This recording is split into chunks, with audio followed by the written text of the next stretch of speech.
Welcome to Nimmin Live, the #1 place on the internet to learn about YouTube, network with other content creators, and have an awesome time doing it. My name is Nick, and today we are answering your YouTube questions. But first, if you're watching this on the replay, I want to let you know that we put timestamps into the description so you can jump all around the stream to find the content that matters the most to you. But when I say that we got timestamps. We got timestamps, everybody. But when I say that we are answering your YouTube questions, I mean myself and my brother from the same mother that you just heard in the background, D. How you doing? How was your week? I'm in the mood today. It's going to be a fun stream. Oh, boy. First, we need to talk about MrBeast and his AI. Man, that's just thumbnail generation. Listen, I'm coming in. He's just coming in fast. I'm coming in hot and heavy today. I'm swinging. I'm aiming for defenses. How many of you heard about MrBeast releasing an AI thumbnail generation tool? Do you want to talk about that after the news is probably better? We will. Yeah. We'll get into the YouTube news because Tuesday is news day here at YouTube in Nimmin Live Studio. Right. So we're going to get into the news first. Then we're going to come back. We're going to come back around and get into MrBeast. Yep. So the very first thing is that auto dubbing is rolling out. Just a heads up, I get these particular parts right here from the YouTube Creator Insider's YouTube channel. So make sure that you are subscribed to that. If you are using the new Creator app, I also update that every time they publish something new. But auto dubbing is rolling out to 80 million creators worldwide. So as long as your content, it is a lot of people. So as long as your account is verified, then you are going to have access to auto dubbing, which is pretty awesome. And the fact that it's 80 million creators, like, that's staggering. Absolutely staggering. I'm going to just look into this really quick. Okay, go for it. And AI in the inspiration tab to help you brainstorm video ideas. If you've been in the US, you've had this for a bit, but they are now also opening it up to countries in the EU, UK, and to Switzerland. Switzerland's not a real country though, is it? So do we count Switzerland? So with that, what it does is it allows you to go in, you can brainstorm on title ideas, you can brainstorm on just inspiration for video ideas, you can have it bullet point out like talking points and things like that with your videos. So a lot of really cool AI related stuff there. So if you do want to use those tools, they are absolutely available for you there inside of YouTube. YouTube UK creators can now use Dream Screen in Shorts to make AI slop for up to 6 seconds. That doesn't add any value to anybody. But instead, it takes up impressions that should go to real creators making real content, or at least good AI creators that are making good AI content that people get value from. But YouTube needs training data, so they need to know what people want. So because of that, 6 seconds at a time, they're going to get it from the Shorts. But that's available as Dream Screens. But all I need is 3. On the advantage of that, though, if you are doing any type of green screen thing, which is what it's really for, but if you're doing any type of green screen, type things where you hop in and you want something in the background, you can use it for that, of course. But if you're in the UK, you now have access to this. Shorts features where you can sync a video to your beat is now available for everyone as well. To use this, you can upload photos or videos, and YouTube will sync them to music. Sounds like it's going to make amazing content, right? Another one right there. So let me say on this a roll quick. here. So the 80 million creators that it was rolling out to, so 80 million people, that would be the equivalent of the entire nation of Germany. Yeah. The entire, every living soul, man, woman, and child, gets access to this in Germany. Yep. Pretty cool. Yeah. And in addition to that, let's see, I mentioned the Shorts feature where you can sync them to videos. So we have 2 things that's probably just going to make stellar content. One of them is the syncing to the beat, and the other one is 6-second, Shorts with AI generated Shorts.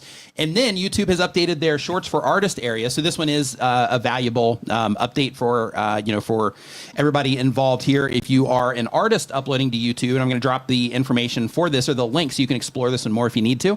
But YouTube has updated their YouTube for Artist area with for artists to help you get better insights on growing your channel and using Shorts as an artist as well.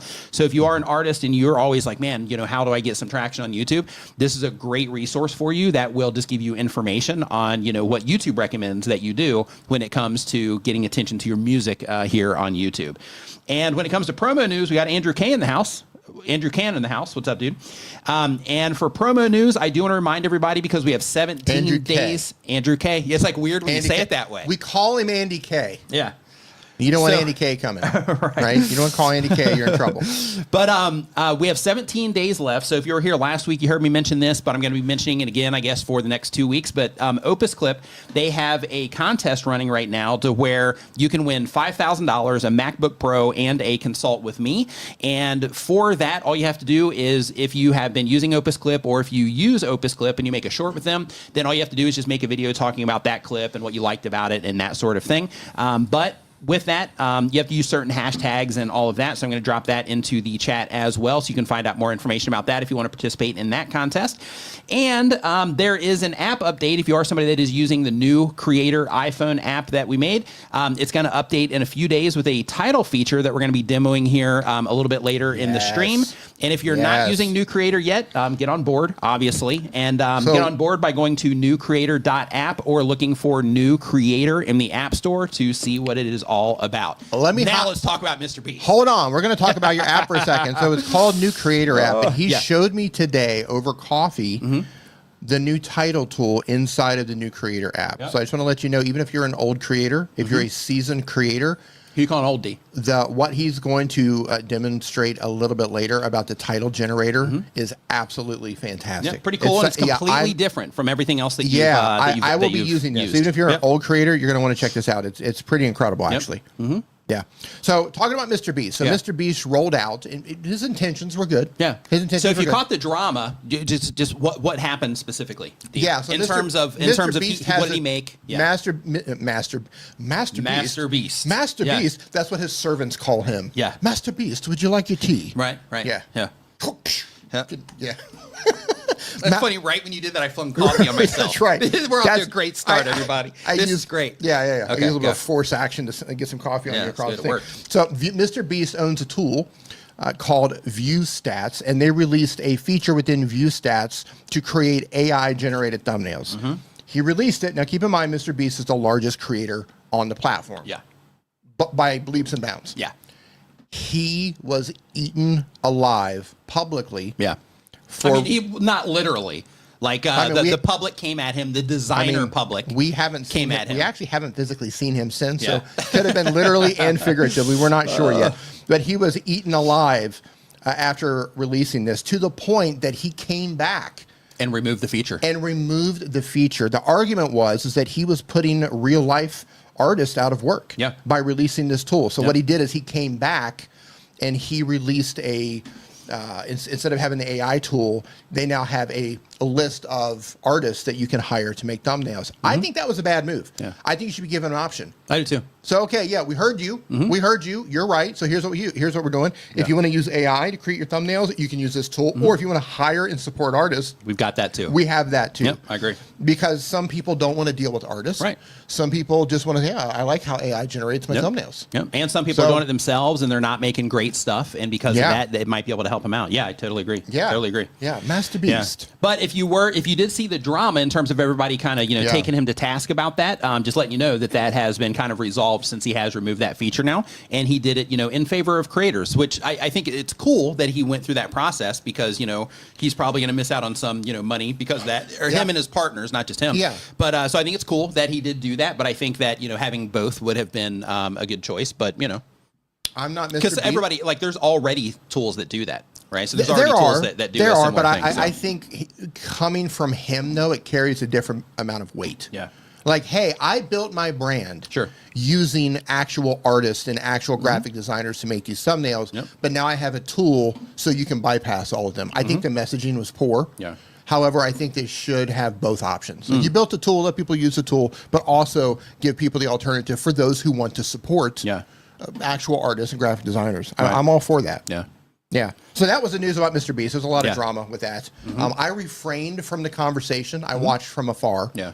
Because I didn't want to tiptoe it. It was piranhas. It was piranhas. Yeah, I'm not saying the right thing. And the fact that we just said that, maybe having both is probably not the best move, but, hey, it's all right. It's all right. Come at me. Yeah, right. I said both. Right. I support artists and AI slop. AI stuff. And AI slop at the same time. I support both. I'm an equal opportunity creator.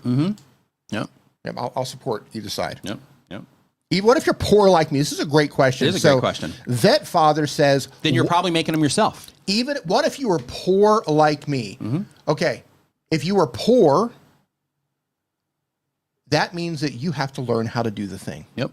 And luckily for you, who say that you're poor, there are free tools out there that allow you to make thumbnails for free. Yep. Opus Clip has one, actually. Opus Clips.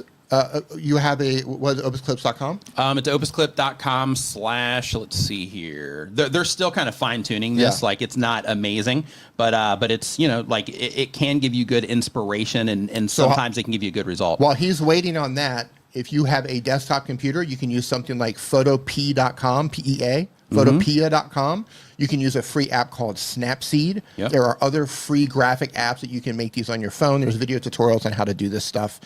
At Canva, there is a free version of Canva, canva.com, that you can make free graphics. Tube Spanner, you can make thumbnails in Spanner there on the free plan. Yep. Right. So if you are poor, if you have zero money, you can still make your own thumbnails. So you're going to need to learn how to do them yourself, or you're going to pay somebody to do them. Right. Either way. Yep. And a lot of people, like, I enjoy making thumbnails. Like, I like it. I know you have somebody make yours, but I like it. Like, I like sitting there and thinking about, like, okay, how am I gonna represent this idea, and just sitting there and mocking stuff up. And sometimes they're just like basic thumbnails, just because I'm like trying to get it done or whatever. But other times I'm like, you know what, this is fun. I used to like to make thumbnails. Yeah. What I do now, my thumbnail process now, is I have an awesome guy that's been working with me for a very long time, working with us for a long time, doing various things. And I send him ideas. And he knows my style. This is the style we have. This is the fonts we use. This is whatever. And here's the style. This is what I'm going for. Here's a general idea. Here's what I want to showcase. And then, make like 5 ideas, or 5 or 6 ideas. And I'll come back with the ideas, and I'll choose the best one. And I'll either have him polish that, or I'll take it and polish it from there. Because it's never. And by the way, if you work with the designer, because it can sometimes be faster. Just take it and So if you work with the designer, here's a little tip. If you know how to do the work yourself to kind of get things just right, just get the designer to get it like 90 or 90%, 95% there. And then if you have if you have the eye, if you have the ability to do that final 5% polish, I find it's easier to do that than go back and forth. Yeah. Right. Trying to get that last, faster, it's more efficient. Trying to get that fast, that last 5 or 10% polished is so much easier if you learn how to do it yourself. Yeah. That's my process. Yeah. Fantastic, dude. And really quick, somebody mentioned in here that they're using TubeBuddies. Yeah, TubeBuddies is really clunky in comparison to pretty much anything else that you can use. They're out of date. So, yeah, they are. They're really out of date. Since they got purchased, they haven't done anything to really update their tools to stay modern. Right. In my opinion. It's clunky. Yeah. But basically, when it comes to thumbnails, just let us know in the chat what you use to make your thumbnails. Just out of curiosity, just curious what everybody's using for that. For me, I'm a Photoshop person. I love Photoshop. I've been using Photoshop since before it was, like when it was Photoshop. When it was Photoshop. Before it was like Photoshop Adobe 1. Before it was like Adobe Photoshop point whatever from the creative whatever download thing that you're forced to download and put in your computer. But I'll also say this for those of you who are struggling with thumbnails. You don't have to make a fancy thumbnail. Yeah. Sometimes a picture. Yep. Sometimes a simple picture that captures the right element is all you need. A single screenshot from the video sometimes does the trick. So we got Patstro here using vidIQ and ChatGPT as a mix. We have Shark Scrapper using Canva. We have that scratching post using Photoshop. And we have Tan going in the kitchen using vidIQ and Adobe Express. We've got Monique Joyner using Photoshop. We've got another Canva in here. We have Brian using Adobe Express. We got more Canva in here. Doug Houston uses Canva as well. iPixie, that's the first time I've seen that one. I've never seen that one before. Really quick, Chantel, I want to publicly thank Chantel. I just noticed that you gave a very generous donation to Creator Mix. Thank you. Thank you so much. That was mighty kind of you. Yeah. Appreciate it. Yeah, and we got Josephine DeSmet in the house. Hope you're doing great, Josephine. It's been a while. Hope that you are doing great. It's been a minute. Yep. I just saw her posting on Instagram. When you were doing stuff over there, I was doom scrolling. Yep. Otherwise, I was stream prepping, and there's Josephine. Nice. And then here she is. Nice. Some Beetlejuice stuff. Yep. Am I the only GIMP user? So I think a lot of people use GIMP as well. It's not something that you hear talked about a lot, but I think people definitely do use it. Because if you are searching for like free thumbnail makers and things like that, like GIMP is in that list a lot. So I don't think you're alone in that. So yeah, super cool. And if anybody's looking for stuff to make thumbnails, you just got a whole list of things to try. So there you go on that. So D, so you want to get into the questions. So Really quick, if you are here for the first time and you don't know how any of this works, basically we have a form that is down in the video description. You can also find the same exact form if you're watching on somewhere to where you can't access, like on LinkedIn or Twitter or something, that you can't quickly get down to a video description. Then in that case, you can go to nickniman.com/ask and it's going to redirect you to that same exact form. But the form, all you have to do is you either just click on the link in the description or you type in that URL that I just mentioned. It's going to send you to this form, and then when it sends you to that form, all you got to do is just fill out the information, and then we answer the question here on the stream. So it's all free, thanks to the sponsors of the stream, or thanks to the sponsors of the channel, and because of that, just feel free to ask any question that you have. And sometimes people are intimidated, and they're like, oh, well, this might be like a stupid question or whatever. Just keep in mind, we're all at different places when it comes to all these things, and there's no stupid questions. So if you do have a question, you have something that you're trying to figure out, this is a safe place, so you can ask whatever it is that you have in terms of a question, and we will get it answered on the stream here today. There you go. Yep. All right. So the very first question, actually, let me give it. I think you had a super chat come in. Oh, iPhone Chris, thanks, dude. Super chat. Thanks for super chat. Thanks, Appreciate Chris. it, my man. So the very first question is from DYXA Gaming. They upload every other day, been on YouTube for less than a year. They have a gaming channel, and the goal of the channel is to quit their job and to be a full-time content creator. And the question is having VLC on when your video is still unpublished gonna make it have more impressions when it's published? No. So the software that you're running on your computer has, the software that you're running has no impact on, whatsoever when you are, publishing your videos to YouTube. The thing that matters when it comes to YouTube is when they're showing it to people, can people easily identify that it's something that they might be interested in some way? And then once they identify it through the thumbnail in terms of this is something that I might be interested in, then from there, they're going to look at the title or they're just going to click straight through. And then if they do look at the title, that title needs to be informative or compelling in some way to where they will click on that, and then they come into the actual video itself. And then from there, how people respond to that entire thing in terms of, they see your thumbnail and title somewhere on the platform, they click on it, they go in, and then how they interact with the video. Like those are all things that are a part of a chain that tells YouTube if people are enjoying that experience or not. And if YouTube detects that you are giving a favorable experience to people and they're enjoying, getting satisfied by the experience they're having, then they're going to continue showing your content to more people. But if people don't respond at a competitive level for the platform, then in that case, they're going to prioritize the content that does, get that better response. And then really quick, they have one more on here, and I'm going to go ahead and just mention it real quick. It says, is it to put our unpublished one scheduled, is it our unpublished one and changing it to scheduled, is it wrong? Since I did that last time, those view counts went to 0. So if it's public and then you take it private or you make it unlisted, then yeah, you're going to have problems there. In terms of if you're trying to make it public again. But if you have an unpublished video or an unlisted video and then you change that to scheduled, that's perfectly fine. And that's actually a normal part of the upload process. So next up on our list here, we've got Jabari's fitness channel. They upload one time per week. They do health and fitness content. The goal is to make money. And the question is, how can I grow my channel even with long form videos? What can I do to get more views? And are my thumbnails and titles bad? And a little side context here they mentioned that they've been making videos for almost 3 years. Their channel's been growing a lot faster lately, and they've been doing live streams since they haven't been at school. Their long form videos are not getting as much views as their live streams, and they notice that the live streams also get views after. So basically what they're trying to do is they are trying to, use this to, eventually, be able to start a gym, that sort of thing. And basically they are just wanting me to take a quick look at the channel. So what I'm going to do is I'm actually going to just take a really quick gander here off camera, and then we will kind of see what it is that you have going on there. Nothing on cam? Not sure yet. Let me just kind of see what's happening here really quick. All right. Get a look at it. Yep. Okay, so you're going vertical live stream. Okay, and the views that you're getting, so you got like 134 views, 162 views. You got one here with 212, and then you've got this one over here with like 127. So the reason that you're getting the reason that you're getting a different response on the vertical live streams compared to the horizontal videos is because the horizontal live streams just show up in people's feed, right? So the difference is when somebody's interacting with the shorts feed, then They can just swipe up and then bam, your video is there. And then YouTube is going to give that as an impression. And then depending on how long they watch for, then they might count as a view.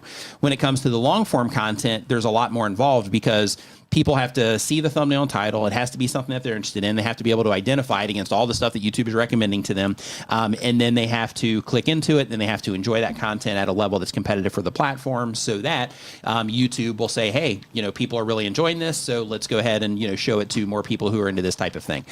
So the difference is right now you are getting a response when the content just shows up in front of people, but you're not getting a response as well because you're getting some views on the other stuff, but you're just not getting as much traction on the other one because you just still need to work on all of the parts involved with making good thumbnails, which you're on your way there, by the way, but you're making good thumbnails, having good titles, making topics about things that people, care about. And then once they come into the video content, learning how to make the videos so that people will, respond well to the videos also. What fell over there? Oh, that was me. I kicked the bottom of the chair. So nothing fell over. All right. So next up on our list here, D. We've got Daniel Craig. Daniel Craig uploads when they have time. They've been on YouTube for less than a year. Busy making James Bond movies. That's what he's doing. Yeah, I think it's Krige. So I don't know if that's Krieg or Craig. Okay. So I just said Craig, but yeah. Different. Not the actor. Not the actor. Are you sure? Okay. I mean, I don't think. I mean, maybe old Blue Eyes is in here. I don't know. Yeah. So, but they do animal/education. The goal of the channel is to connect with others who like what they like. And the question is, does live streaming help my YouTube channel/community?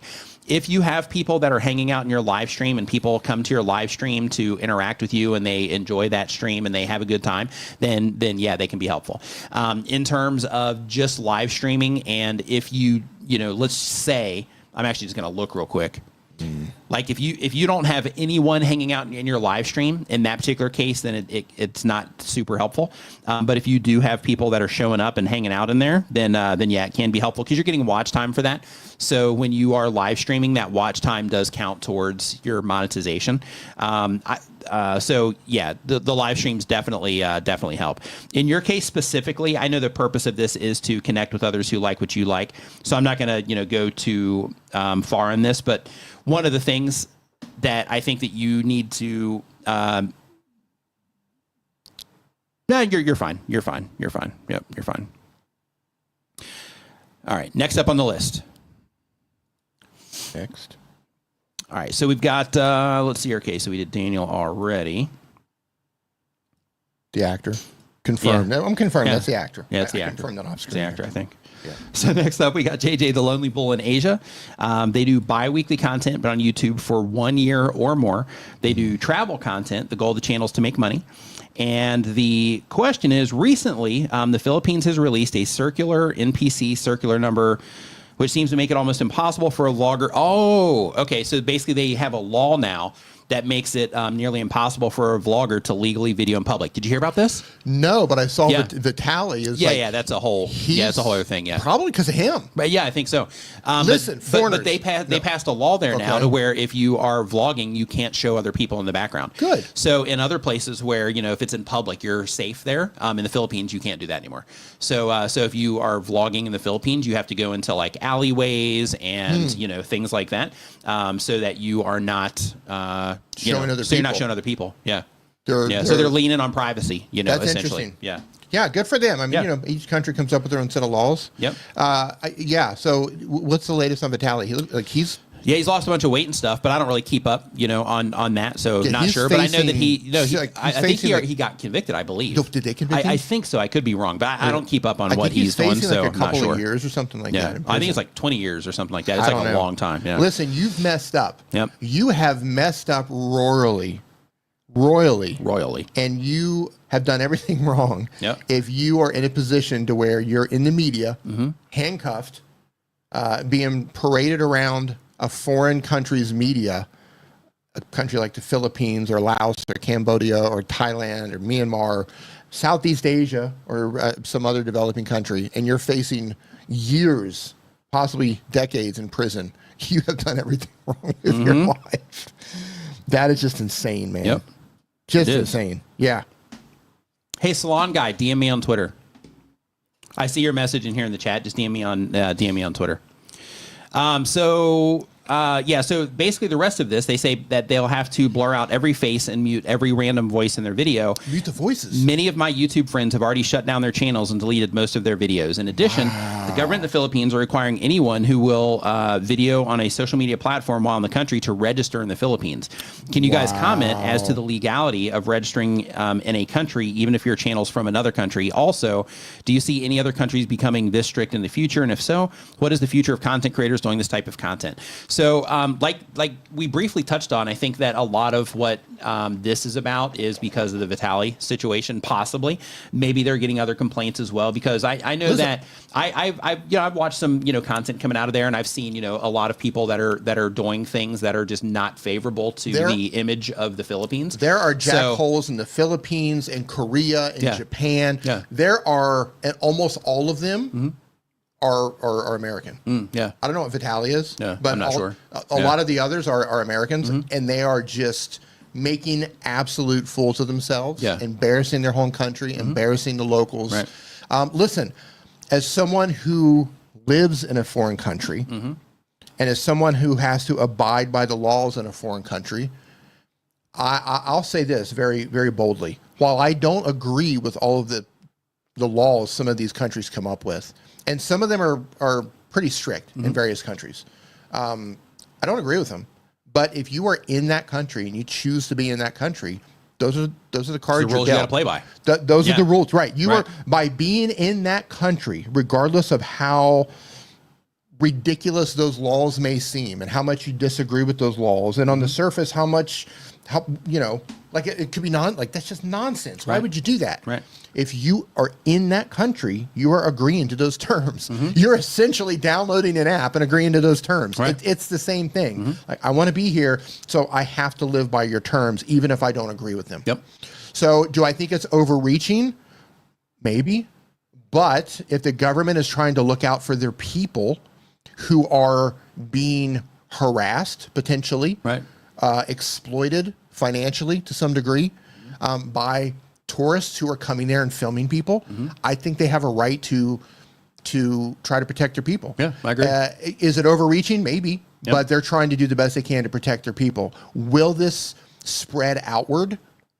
I think it will for not all countries, but I can definitely see it in countries like Korea, Japan, Thailand, possibly, in countries where they are known for having authoritarian governments. I can see them rolling this out. Yeah. Absolutely. Yeah. Over time. Because idiots. When you have problems, you have to fix those problems. When you have problems created by foreigners, you have to fix the problems. That's my take on it. It's not that I necessarily agree with the whole thing, but when you go somewhere and you create a problem, eventually there's going to be a pushback to that problem. Right. Eventually. Yep. That's my take on if people were more respectful, then everything would work better. But unfortunately, that's not the world that we live in. So I agree in terms of I think some people will do that as they get more and more problems, because what's also happening right now is you have more creators than ever. You have more people that are becoming full time. It's allowing them to travel, and since it's allowing them to travel, and there's going to be more and more people going to all these different places that are doing these types of things. And just the reality of it is that when people do over the top things, sometimes it can get a lot of views on it. So people will do it for those reasons. And there's another kind of negative thing that happens is, for some people, when they travel to other countries, they also look at the people in those countries as lesser, unfortunately. Yes. And when that happens, it kind of opens that person up to make it okay within themselves to make content that kind of paints those people in a bad light, and it takes advantage of those people and just puts them in like bad situations that they would never have the guts to do in some place like their home country. So because of that, I think that that problem is probably going to get worse over time. But when it comes to things like blurring out every face and that sort of thing, that's the kind of thing that you just have to figure out in terms of, okay, if I'm going to be making this type of content, am I willing to do that work in order to be able to make this type of content? And if the answer is yes, then you keep making it. If not, then you find another type of content to make in order to be able to do it if you want to be a content creator. Yeah. So JJ says there's nothing said about TV crews videotaping, but fans, including police, have to notify when they turn on the cameras. I would say that probably stems from where the problems come from. Sure. Like, but they do have things though, like, you know, like if you and I were going to go to the Philippines to shoot like some live TV production thing or something like that, we're going to have to get permits, and to do we're going to have somebody on staff there. That's a local that's kind of guiding you through that. Right. Point being, they probably don't have many situations where it's like, oh man, this news crew is causing all kinds of problems. Yeah. Right. Yeah. Problems are generally going to come from people making ridiculous content. Yeah. I can say this: I see some prank content in the U.S. where like idiots are in like Home Pro or like Walmart or whatever, and they're like throwing stuff over the aisles and it's like hitting people. I would hurt somebody over that. Yeah. Like, you throw like a basket over the Walmart thing and hit me in the head. Right. Yeah. Oh, it's like, dude, I'm just here to get some socks. Yeah. What are you doing? Nothing. Yeah. I love, and I think that's the attraction to that one dude's channel. It's because sometimes they grab that dude. Yeah. They grab that dude and choke him out. Yeah. And every time I see that, I was like, oh, I hope they get him. Yeah. I hope they choke this dude out. Sometimes they do. So really quick, question came in, says, if the algorithm is used to you uploading in a certain area, would uploading in another state affect it? No. I uploaded while on vacation and they did poorly. Yeah, so I've uploaded from all over the world. I have friends that upload from all over the world. Like, you know, where you upload from on YouTube isn't a problem. When it comes to TikTok, it is a problem there because they will geo-lock you to the different locations. So, for example, if you upload from, you know, Thailand, then they'll lock you into Thailand. They'll show it to some people elsewhere, like if it starts doing really well, or if they just kind of, you know, they'll just kind of sprinkle it there if those people happen to be, you know, in that area or something. But, you know, they will primarily put you in front of the people that are in those countries, at least initially. So it becomes really difficult to kind of break out of those traps. I'm actually dealing with that on Instagram right now, too. So, are they locking you in on Instagram too? Yeah. So wow. I've got TikTok figured out, but when it comes to Instagram, so I'm getting mostly Thailand traffic from Instagram Reels and from Facebook Reels also. It's really bad on Facebook Reels, but on Instagram Reels, like because I have US followers over there, I do kind of break past that a little bit. Right. But I still get a lot of those initial impressions over here, and I'm trying to figure out, like, literally, you know, that's one of the things I've been working on this week is trying to figure out, do I need to create like a new account like I do with TikTok and all that stuff in order to be able to do it. So we'll see. Yeah, we'll see. But when it comes to YouTube, though, they don't have those types of penalties. At least, you know, not at this moment in time. They don't have those type of penalties. Real quick, I want to go back to this outdoor vlogging thing for a second and just kind of talk about this just for a little bit longer. Thoughts on that? Because not everyone, I would say the majority of people vlogging around the world are not causing problems. Right. This is one of the situations where you have a couple of bad actors causing problems. Spoiling it for others. Yeah, ruining it for everyone. Do you see this rolling out, like similar rules to where you can't show other people in public? Do you see that rolling out in a lot of these other countries? I have no idea. Yeah. Like possibly, you know, possibly, but I don't know. You know, like I think some, you know, people will care a little bit more. I think it's just going to be dependent on the culture of the country. Yeah. You know, like you know, like in the States, for example, they already have restrictions where, you know, like in like private places like shopping malls and things like that, you can't record in there. Right. But when it comes to things outside, like I'm not a fan of the prank content in terms of, you know, when they're doing things to like harm people or, you know, things like that. Yeah. But I think that, you know, if you're outside in public and you happen to be in the background somewhere, you know, like you probably shouldn't be doing things in public that you're ashamed to be on camera for if somebody does happen to get you in the background, right? So because of that, I think that, you know, as a citizen, we should be mindful of how we're acting in public. But when it comes to, you know, content, though, you ended up in somebody's vlog. Yeah. You ended up in a vlog. Yeah, I was in Hong Kong. Yeah, and I just picked up the Rodecaster. That one actually, I think. But I just picked up the Rodecaster when it first came out, and I was just standing on the side of the road, and I saw somebody walk by vlogging. And I like turned to, you know, look at him because I noticed they were a content creator. And then I was in the video and somebody watched their video. And they saw you. And they saw me there. And then, they sent me a message, saying that I was in that video. But did it bother you? No, not at all. I didn't care. No. Yeah, I was just standing on the side of the road. I don't care. Okay. I mean, but I'm already on camera. Right. So like if I had never been on camera before, I don't know how I would feel about that. Right. But for now, you know, because I'm on camera, I don't care. So just type a yes or no in the chat. Do you care? Do you personally care if you end up in the background of somebody's vlog? Just type in a yes or no. Yeah, a bunch of content creators. I wouldn't imagine it would be too bad, but maybe. I mean, you never know. Yeah, you never know. Yeah.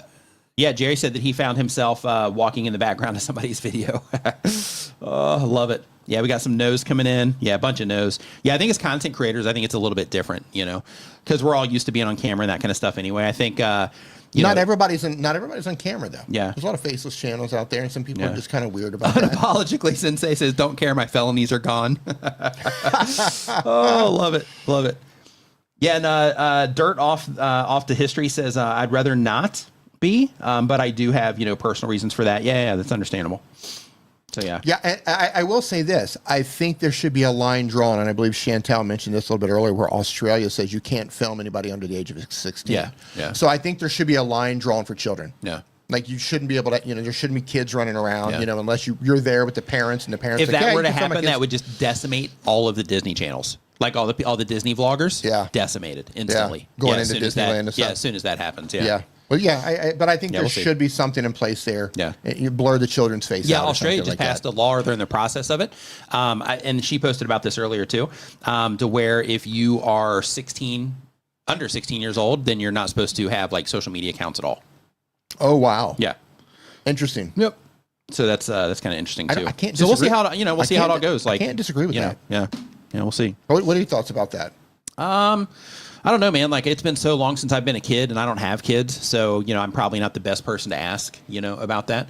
Like I can do my shouting at the clouds thing, and talk about how I think people should raise their kids, but I really have no clue.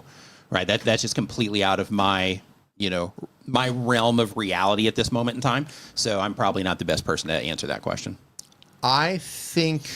I don't know. I think it's advantageous. Like, okay, let's kind of agree with it. So when it comes to like a kid being on camera, you're teaching them confidence. You're teaching them, to self-analyze themselves if they're paying attention at all.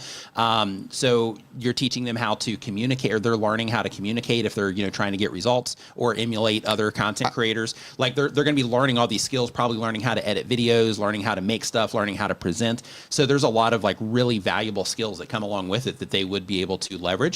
So I think it depends on the kid, because if you have a kid that's a, like a wild kid, and they're going to use that as like, hey, I'm getting some attention here, so let me go do a bunch of stupid things, then in that case, it's going to work out poorly for them. But I think that on the positive side, that there is so many good skills that come out of being a content creator, that I think that it would be advantageous to somebody with a brain that is developing. But in terms of, from like a parent perspective, I have no idea. I don't know if 16 is where I'd put the age, but if you can drive a car, like, then you should definitely be able to, Yeah, fair enough. So maybe 16. But I believe, because those are the years where you're still forming, man. You're still like, your brain's still putting stuff together. Right, that's why it would be important to develop those skills, though. Develop those skills with supervision. Right. I believe turning a child loose with social media at an age that's too young, I think that could be damaging to the child. You could end up creating, those dopamine loops, or you could end up creating. This is the thing. Children are like doom scrolling. This is what I mean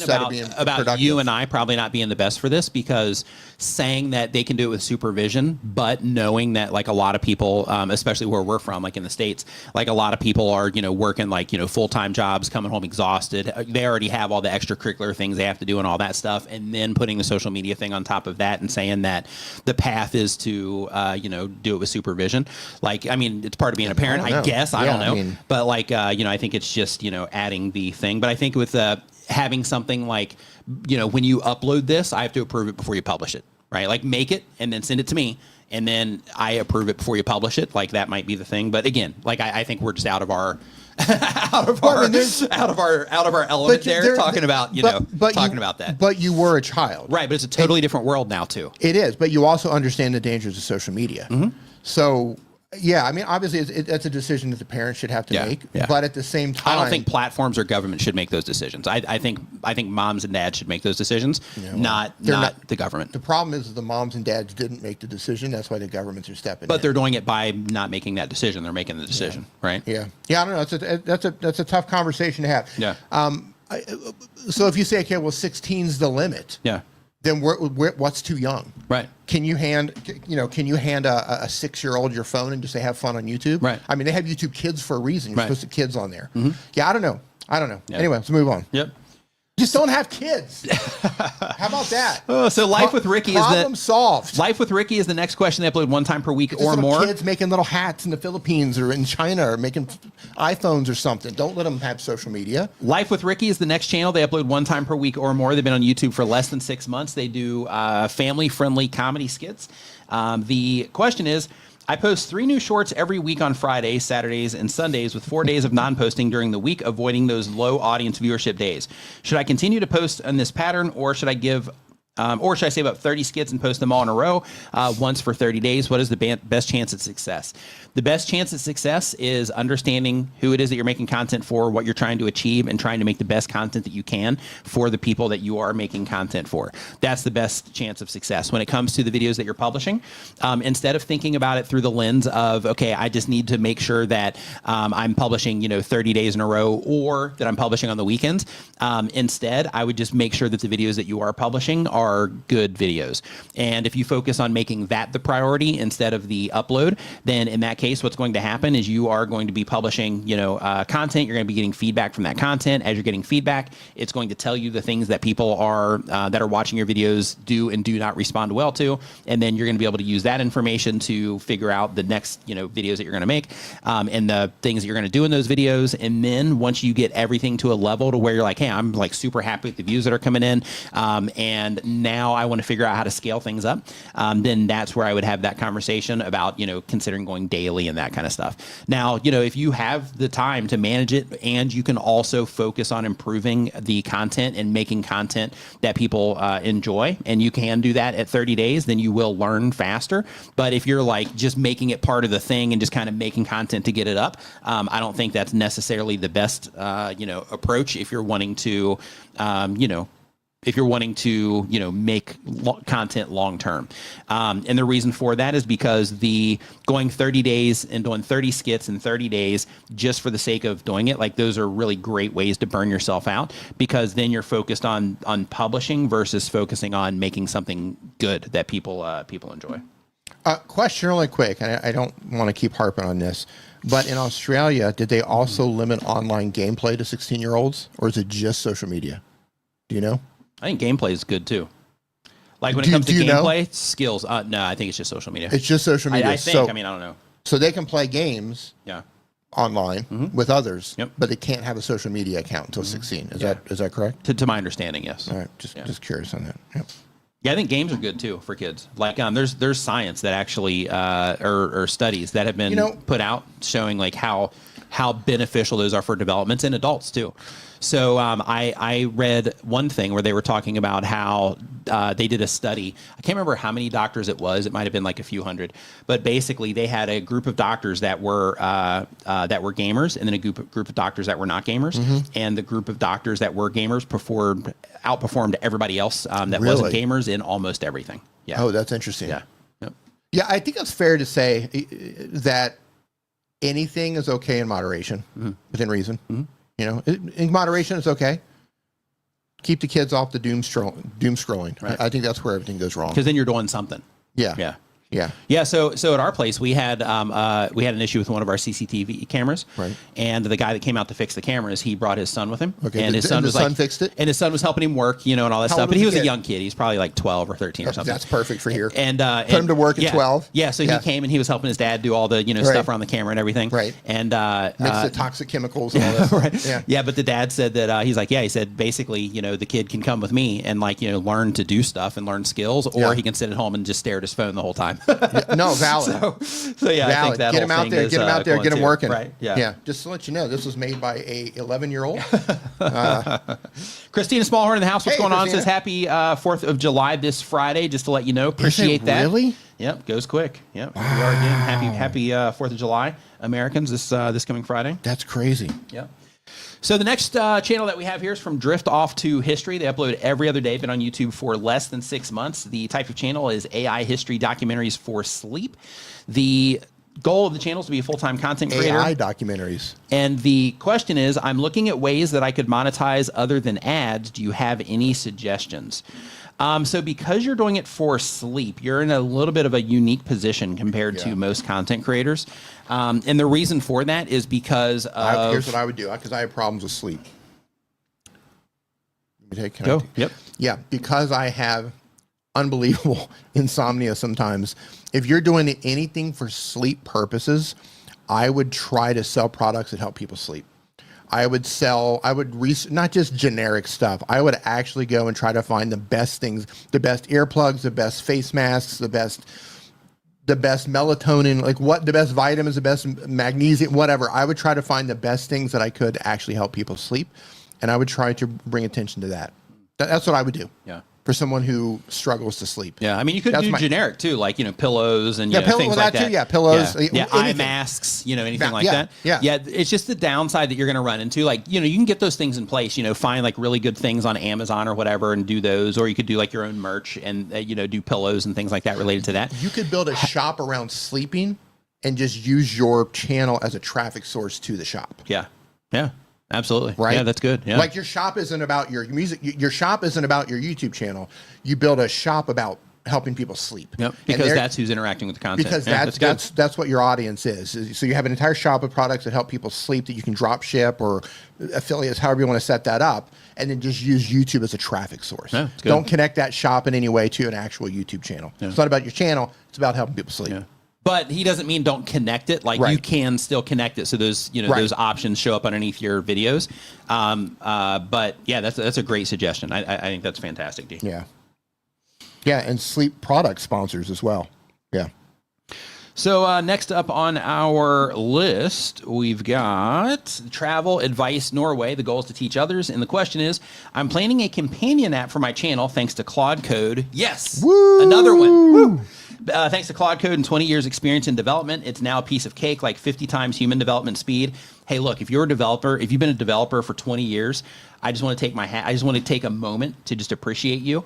I sent a message to one of my friends, actually one of the founders of TubeBuddy, with a similar message. But yesterday, or the last 2 days, I've been doing this stuff to make the app like thumbnail testing and the title tool I'm going to be showing you guys here in a minute, to make all those things like a lot better and to where like doesn't matter what happens, they don't time out, those sorts of things. And I went through this one process and like it was giving me like all of this information through like AWS Cloud Shell. And like there's just so much in there. And I sent my friend a message and I was like, man, like I don't know how you guys used to do this. Right. To where you have to go in like line by line, reading everything, and it's then like walking to school. Yeah, I can't believe you guys used to walk to school. And then you like knowing the right commands to put in there in order to to activate certain like functions within AWS and stuff. Like it's like magic. It's absolutely incredible. But yeah, anyway, really you say. Explain it to me just very briefly. What's the difference between Claude Code and Cursor? Did you do the same thing? Yeah, so Claude Code I haven't used yet. So I use Claude within Cursor, or I use Claude as a standalone. Can access your code. But it's a similar thing. Yeah, it's a similar thing. Okay. But in terms of how would you promote it besides advertising it in my future videos and in the descriptions of my existing videos, I would absolutely do content about it. So one of the things that you've seen with my app is I've been talking about it during these live streams, but I haven't done like a hard push yet with like video content. And the reason for that is because, the initial thing, and you've been developing, so you already understand this, but basically the initial thing is put it out there and get feedback because, I might get some feedback that, that could make it a lot better for the people when I do, start pushing it harder. So, the very first thing that I would do in your case also would be to do something similar there to where you can get that feedback that you need. In some cases, you might even be able to, depending on how engaged your audience is, if you wanted to create like a test group, then you could also do that as well. So you can get some active users in there for that feedback a little bit easier because you have a YouTube channel. Because I know a lot of developers have trouble with, that side of things. But in terms of promoting it, yeah, definitely making a video on your channel, having it be the sponsor of your videos as well. So you can say it as a sponsored thing, or you can just make sure that you're mentioning it in every video that you publish. You can also do small things like, for example, I have these that I made, just like little things like this, right? To where you can just kind of pop them up in your videos and that kind of stuff, to where it just kind of lets people know that you have those types of things available. Things like this, where you can add them as well. But the whole idea is to be able to, just have some promo material so that you can add it to anything that you need when you need it. And in addition to that, I'm not sure exactly what it is that you're going to be building because you say it's a companion app. I don't know if you're going to be building it for Swift, Android, or both, but or if you're going to make make it something desktop, but I know that in the App Store, you can also run, and I'm actually doing this right now too, you can run search ads where you target very specific search terms in the App Stores.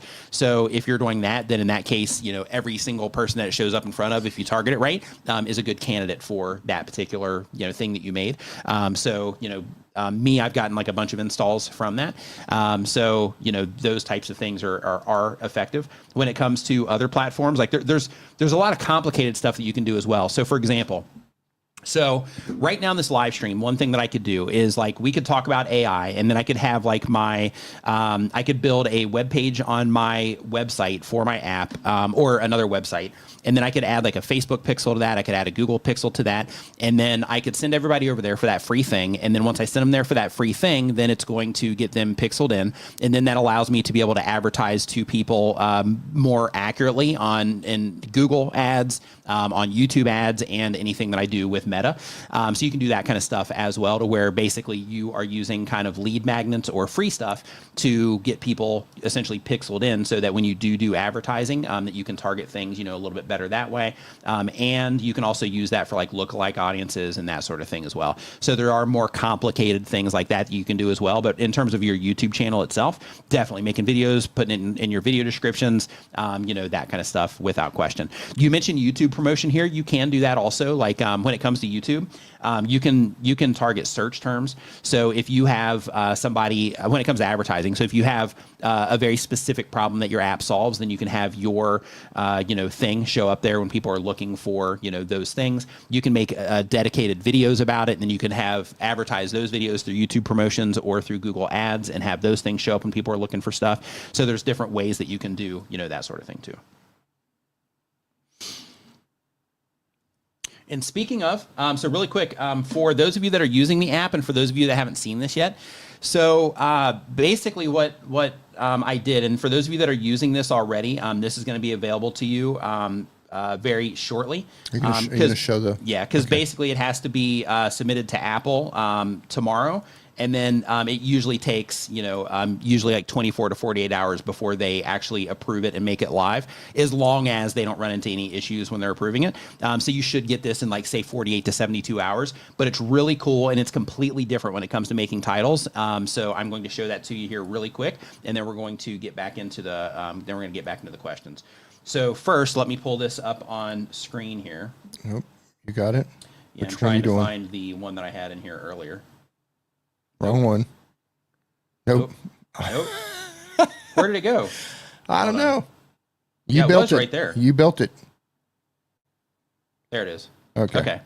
So then here, let me add this to the stage, and just to make it all look cool, let me go down here and add a phone frame. There you go. Okay. All right.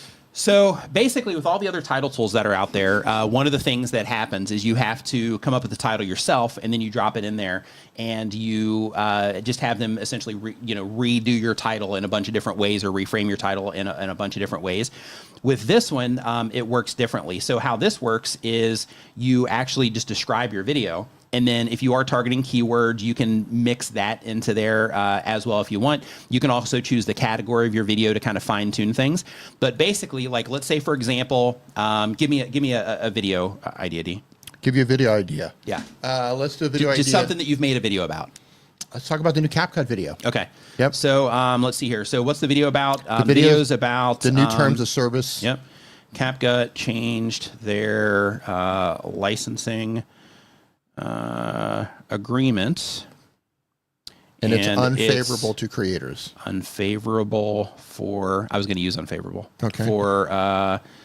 For creators. Okay, so I'm just going to leave it at that for now, and then basically I'm going to hit go, and then so basically how this works is you put in, you just describe your video, and you get up to 500 characters, so you can give a lot of information, and you can also experiment with it in terms of like, hey, let me put in something short, let me put in something long, because I make it to where you get a lot of generations here.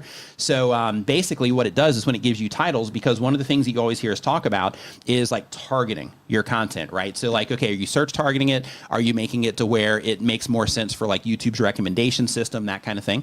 So you can see here, right up here at the very top where it has like search optimized, and then it has titles there, and you can copy these. For a future version of this, you're going to be able to send this directly to your content calendar inside of the app as well. But basically it shows you search optimized titles, it gives you those titles, and then it gives you like the reasoning down there in like the smaller text. And then you have like a clickbaity type of title here. We're like, creators beware, CapCut's new licensing terms, CapCut licensing shock, creators react, that kind of stuff. And then you have broad appeal. These are CapCut decision, a blow to content creators, any CapCut licensing, or why CapCut's licensing update is alarming, that kind of stuff, to where it's more suited for like home pages and just recommendations in general. And then you have format optimized, where it just gives you different formats that you might be able to use. So the best way to use this, for those of you that are already using the app, or anybody that's going to go and get it now, is that you can use this after you've already made your video, and you can put any ideas that you have for titles or describe your video and use it that way. But the thing that I recommend is that you also use this before you commit to making the video idea, so that you can say, okay, if I'm going to make this video, then let me see how I'm going to target it by, using these suggestions. And then once I see how I'm going to target it, I make sure that the format, like down here in the bottom, is something that I want to make. Then this will help guide you in terms of exactly what to do with your titles, so that when you're making the video itself, you can make sure that the video itself is made in a way that it supports the title, so that when somebody clicks on it, the expectation is right. Let's do something really quick. Leave this on the screen right now. So everybody in the chat right now, let's get some video ideas together. Let's just throw a couple in here, a couple more from the audience. Yeah. So go ahead and find some edge cases maybe. Yeah. Just go ahead and type in some video ideas, something that you might put on your channel. So you don't want a title, you're looking for the idea. Yeah. Right? Write the idea out in the chat. Yeah, like just what was your last video about? Yeah. We'll just do that. Yeah, what was your last video about? There you go. What was your last video about? And we're just going to randomly grab some, throw it in here, and then see if it can generate some different types of titles, depending on the type of audience or the traffic source you're while we're waiting on that one too, I'm going to show you this as well. We're waiting for those to come in. Let's see here. Leaving. That's good. How artificial dyes are made. That's good. For good. Yeah, this tool's pretty cool too. With this one, you upload thumbnails into it, and then it's going to... Hey, Stephen, Fun City says, how do I set up community on my channel? I'm not monetized yet. Okay, give me 1 second, and then we're going to come back around to that here in just a second. Super chat. But yeah, so basically with this one, you can upload thumbnails, and then once you hit the feedback there, then it's going to give you all of these, different things about your thumbnail, tell you the video topic prediction, who the people are that are likely to engage with this, the niche that it's identifying, help you make sure the topic identification is good, that the thumbnail and title synergy are working good together, help you identify what the main subject is, all of these things, so that you can get feedback directly in your thumbnails as well. So make sure that you're checking that out also. I'm going to give you some title ideas. Ready? All right, go. Number 1, doing a mini home makeover with IKEA and Amazon products. I'm going to put that on the screen right there. IKEA and Amazon products. Amazon products, and I spelled home wrong, so give me 1 second. Of course, so this is the video idea.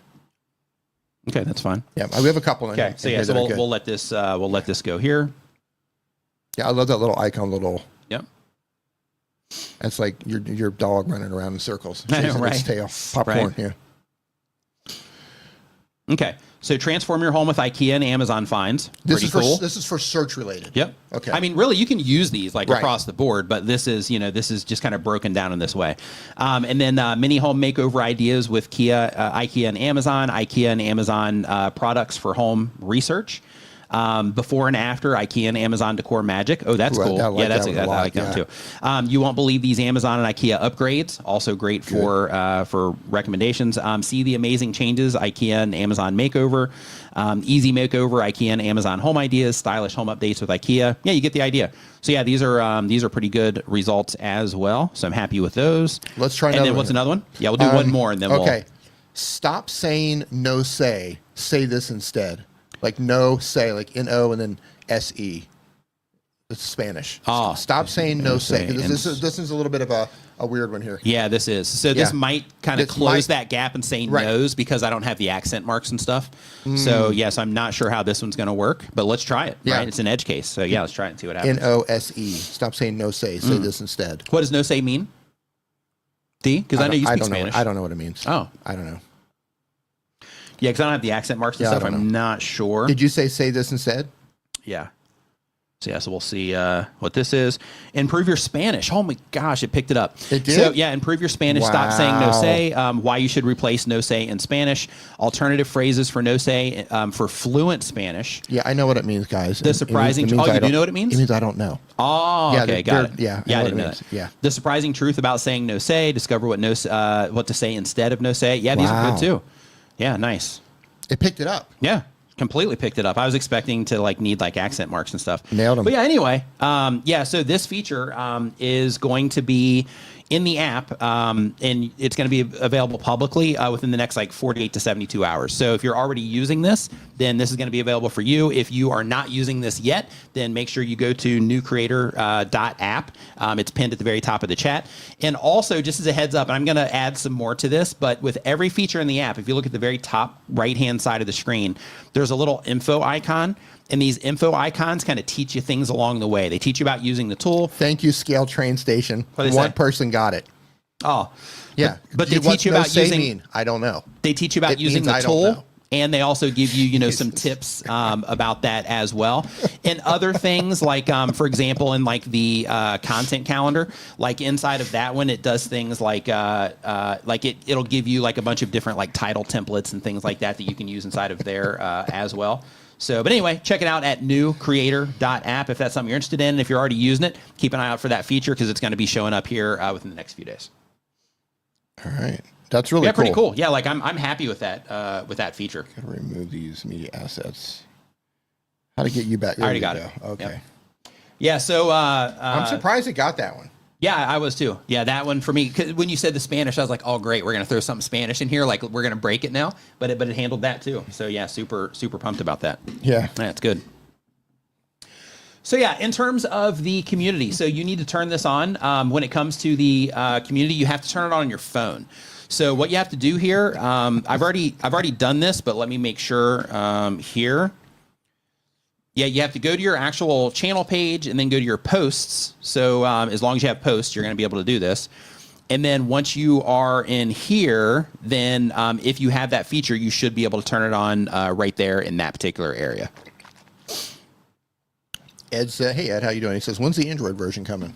Yeah, so it's going to be a little bit, right? Because I'm adding stuff to this one as well, and then also work on the desktop version also. There's a lot to do, so it's going to be a little bit, but it'll, it's definitely on the roadmap. Yeah, the thing I like about that, we talked about that earlier, is even if it shows something, they're like, yeah, okay, I don't think I would use that. It puts my brain in the right frame. It's good for inspiration. Right, it puts my brain in the right frame where I'm like, oh, I wouldn't use that, but that just makes me think of a better one. Right. You know what would be a great addition to that? What's that? And you might already have it, like a respin.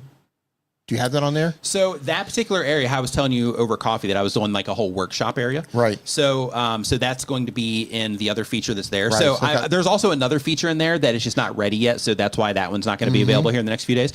But basically with the other feature, basically that is pretty much what Dee's talking about, where you can put in a title that you've already made. And you can do that with this one too. No. I just and then it gives you a bunch of different options around that title. I don't mean that, but that's for cool targeting. Too. I mean, it just spit out those results for those tests, right? Yeah. If I'm like, those are cool, but I'd like to see some more ideas. Mm-hmm.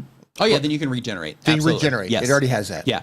And not only can you regenerate, but if you click that button on the bottom, it clears those, and then you can go up to the top, make any changes you need. If you want to add or adjust the keyword, you can. Perfect. If you want to change or adjust the niche, you can. All of that stuff is super easy to do. Good stuff, man. Yeah. When is that rolling out to everybody? 48 to 72 hours, depending on when Apple approves it.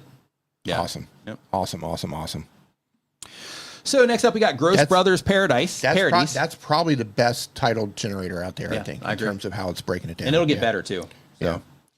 So Gross Brothers Parodies, they upload when they have time. They upload 1 year. They've been making videos for 1 year or more. They do song parodies. The question is, when writing descriptions for shorts specifically, does the algorithm like shorter descriptions, or should I continue to use longer descriptions with multiple keywords? So when it comes to the descriptions, don't think about it in terms of like what the algorithm likes. Think about it in terms of this gives viewers context, and it gives YouTube a little bit more context on the videos as well.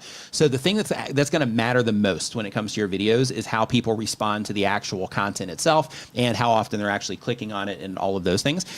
So those are the things that matter the most. When it comes to, having descriptions in your videos, the whole thing there is that it's a place where viewers can get more context, and it also gives their system just a little bit more context as well. So like, for example, if it's looking at, the thumbnail, or not the thumbnail, but if it's looking at the title of the video, and it's looking at the video itself and the thumbnail, and then, it's just looking for more information, then it's going to also look at the other stuff as well to get any information that it needs for additional context. Next up, we've got Daniel is the name, the person's name here. They upload when they have time. The type of channel is animals, and it says the live streaming. Oh, okay, yeah, we did that one already with Daniel Craig. Okay, so next up. And by the way, if you are just joining us, we are answering YouTube questions. So if you have any questions about anything related to YouTube, there are no stupid questions or no basic questions, anything like that. So if you have questions about anything, it can be advanced too.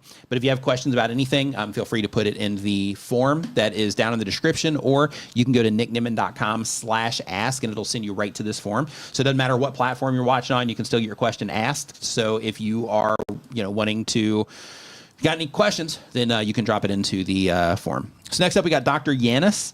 They upload 1 time per week or more. They do educational content. The question is it a good idea to offer PDF links in the description of the video with additional content, flowcharts, flashcards, infographics, etc., as added value to the audience? Yeah, you can do that. One thing that I would do, though, is I would have a central location that you can send them to, instead of saying, hey, here's a link to this, here's a link to this, here's a link to this, for all of the different assets that you're going to give them. I would say, here is a link to my website, and then on this page, then you can find everything that you need there. And then what that's going to do is that's also going to allow people to explore and maybe find other things that maybe you've provided in the past and all of that. So it just allows you to, to be able to add more to that service that you're providing there. And then if you wanted to, you could even collect emails in exchange. And then as you are preparing people for their bar exams, then what you're doing there is you, as people are signing up for that email and you're preparing them for those exams, you're essentially creating a very valuable email list that's going to be full of people that are, passing their bar exams because of your stuff. So you can also do that sort of thing in terms of making those things an opt-in in order to receive them. And then from there, you can start, email marketing to them based on things that new lawyers need for the people that passed. Or you can also segment that list if you wanted to for people that didn't pass by sending them a follow-up. Hey, the exams have passed, are you, did you make it or not, right? So you can do those sorts of things too, if you wanted to. And hey, K&J Lumber says, and we slept in again. Hey, it's the weekend. It's all right. It's what the weekend's for. Don't worry about it. Yep. Need that rest so that next week can be great. Yep. Right. So that's all right. Good. So we did Dr. Yanis already. So next up, we've got Turbo the Tech Nerd. What is going on? Turbo the Tech Nerd. Nice to see you in here. Yep. The type of channel is tech gears and reviews and how-to. The goal is to quit their job and be a full-time content creator. And the question is, having companies like World or War reach out and ask for pricing. A, is this a viable connection for my channel? And B, how does one price this with a small channel like mine? So when it comes to in terms of that particular company, I have no idea who they are, so I'm not sure. But when it comes to pricing yourself, everybody's different on this. So, you can take the high road, so to speak, and you can be like, hey, I'm not making a video unless they give me like, X amount. Or you can also be like, okay, well, right now where I'm at in my life, and when it comes to making, content, I would be perfectly fine if it was X amount. Then that can be the amount too, right? Yeah. So because of that, just over time, you'll learn your worth as a content creator. But right now, if this is like your first brand deal, whatever price it is that you charge, you're going to learn the process of what happens when you do a brand deal. So because of that, that learning experience by itself might be valuable for you, even if you do it at a rate that might be cheaper than what you plan to do in the past. So when it comes to pricing, just think about it through the lens of, okay, how much time does it take me? How much effort is it going to be? Am I going to have to send emails back and forth, which you probably will? Am I going to have it approved by them to where I might have to make changes and then go and edit some stuff out or add some things to my video? If so, let me account for that, because those types of things do happen when it comes to brand deals. So just kind of using that to, to come up with a general idea, something you'd be comfortable with is a way to go. Another recommendation. Follow Justin Moore. That's what I was getting ready to say. Were you? I was going to say to follow Justin Moore. He has a YouTube channel called Creator Wizard. He also has a book called, I might still have it in here from when we streamed. We need his book on the desk. Yeah, I have one at home, and he actually is going to send me another one. Oh, perfect. So that we can have them in both locations. Perfect. Yeah, I don't have it in here, but basically he has a book called Sponsor Magnet. And that particular book also gives you a lot of insights on those types of things as well. Yeah, I've been flexible with brands. I as much as I would love to say I have I'm just got a hard price and that's just going to be it, which I haven't done a sponsored deal in a while. But when I was doing them regularly, I was very flexible. Like if you're going to order, if you want to do more than one, I'll be flexible. Sure. If if I'm just if I really like the product and they're easy to work with and their approach is cool, whatever, I might be flexible with that. Yeah. Don't sell yourself too short, number one. Number two, if you can negotiate more videos to get more money, I think you do that too. I try to get 3 videos out of them if you can. Minimum. But I try to go for longer term contracts. It makes everything easier for everybody. Yeah. So basically that keeps me off the hamster wheel. It keeps the companies that I'm working with to where they are the things. They are the ones for that particular service, right? Because those long-term deals, they get exclusive. And it makes it easy in terms of people coming to the channel. They know what I support instead of hey, do this. Oh, now use this instead. Oh, now use this instead. It just makes everything a lot easier and consistent all the way across the board. I did follow a security expert is what they were selling themselves at on, I think it was Instagram or TikTok or one of the ones. But every X amount of videos, she changes up who she recommends. And people they just eat her alive in the comments. Yeah, it's that kind of stuff, right? They're like, 2 months ago you recommended this, and I got that. Now you're recommending this, and then and then she recommends something else. Yeah, this is Justin's book right here. It's called Sponsor Magnet, and you can find it at sponsormagnet.com. And he doesn't sponsor this or anything like that. That's a great cover. It is a great cover. Yeah, we know Justin, and he just puts nothing but good out there into the world. So it's a really good book, and he's a really awesome guy. So make sure you check it out. And it's super informative as well. Yeah, and then also something else before we move on to that. One thing to keep in mind is your video is going to live on the platforms you put it on essentially this forever. Is why I said you're going to eventually learn the worth that you have as a creator. Right. It's going until your channel goes offline, that video is going to deliver for that company essentially forever, unless you remove it or you take your channel down or the platform closes, which is unlikely. So don't get caught in the trap of the brand or some agency representing the brand trying to lowball you on your view count. Right. You only get this many views and you're average, and they try to throw some math at you to try to devalue what they think you're worth. Don't fall for that.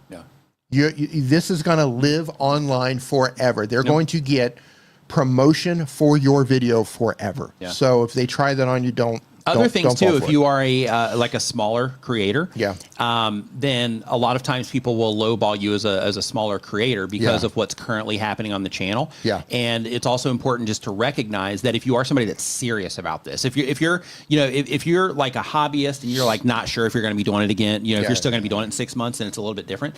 But if you are somebody that's like, oh yeah, I'm going to see this thing through, then in that case, just keep in mind that as your channel grows, more and more people are going to find those videos just on your channel. And then as they find them on your channel, then that right audience could start interacting with those videos, which could then in turn tell YouTube who the right people are to show those content, those videos to. And then those videos can just get legs out of nowhere. So or even if they don't get legs out of nowhere, you're still going to get some traffic that happens just directly from your YouTube channel. So because of that, it's just important to, keep those types of things in mind when it comes to, any type of brand deals. And don't be afraid to say no. Yeah. Don't be afraid to say no. There will be others. Yeah. And if it doesn't fit right, don't think, oh, I have to take this. It's my first offer. I've got to take it. Yeah. Also because who just said this? Shark Scrapper. Shark Scrapper mentioned about affiliates. So there's a lot of brands and agencies who reach out now and they're like, oh, we have this under the guise of a brand deal. Yeah. They're like, we have this great deal for you. Yeah. We can give you some percentage of that's affiliate marketing. Yeah. That's not a brand deal. Right. So if they're trying to get you to sign, click this link. First of all, don't click anything. Yeah. Don't click anything to sign up for anything. Don't download anything. But they want you to sign, go ahead and fill this form out to see if you qualify. Right. To, how about you eat a bag of pickles? Right. Like, how about that was no? close. Yeah. How about no? All right. How about Scotty don't? Yeah. Right. All right. Right. Like, right. That's not going to happen. Yeah. So anyway, just don't fall for that stuff. Yeah. A brand deal is going to pay you money to create content for them. Yeah. That's what a brand deal is. Anything where they're talking about percentages and links, that's affiliate marketing. Yeah. That's what that is.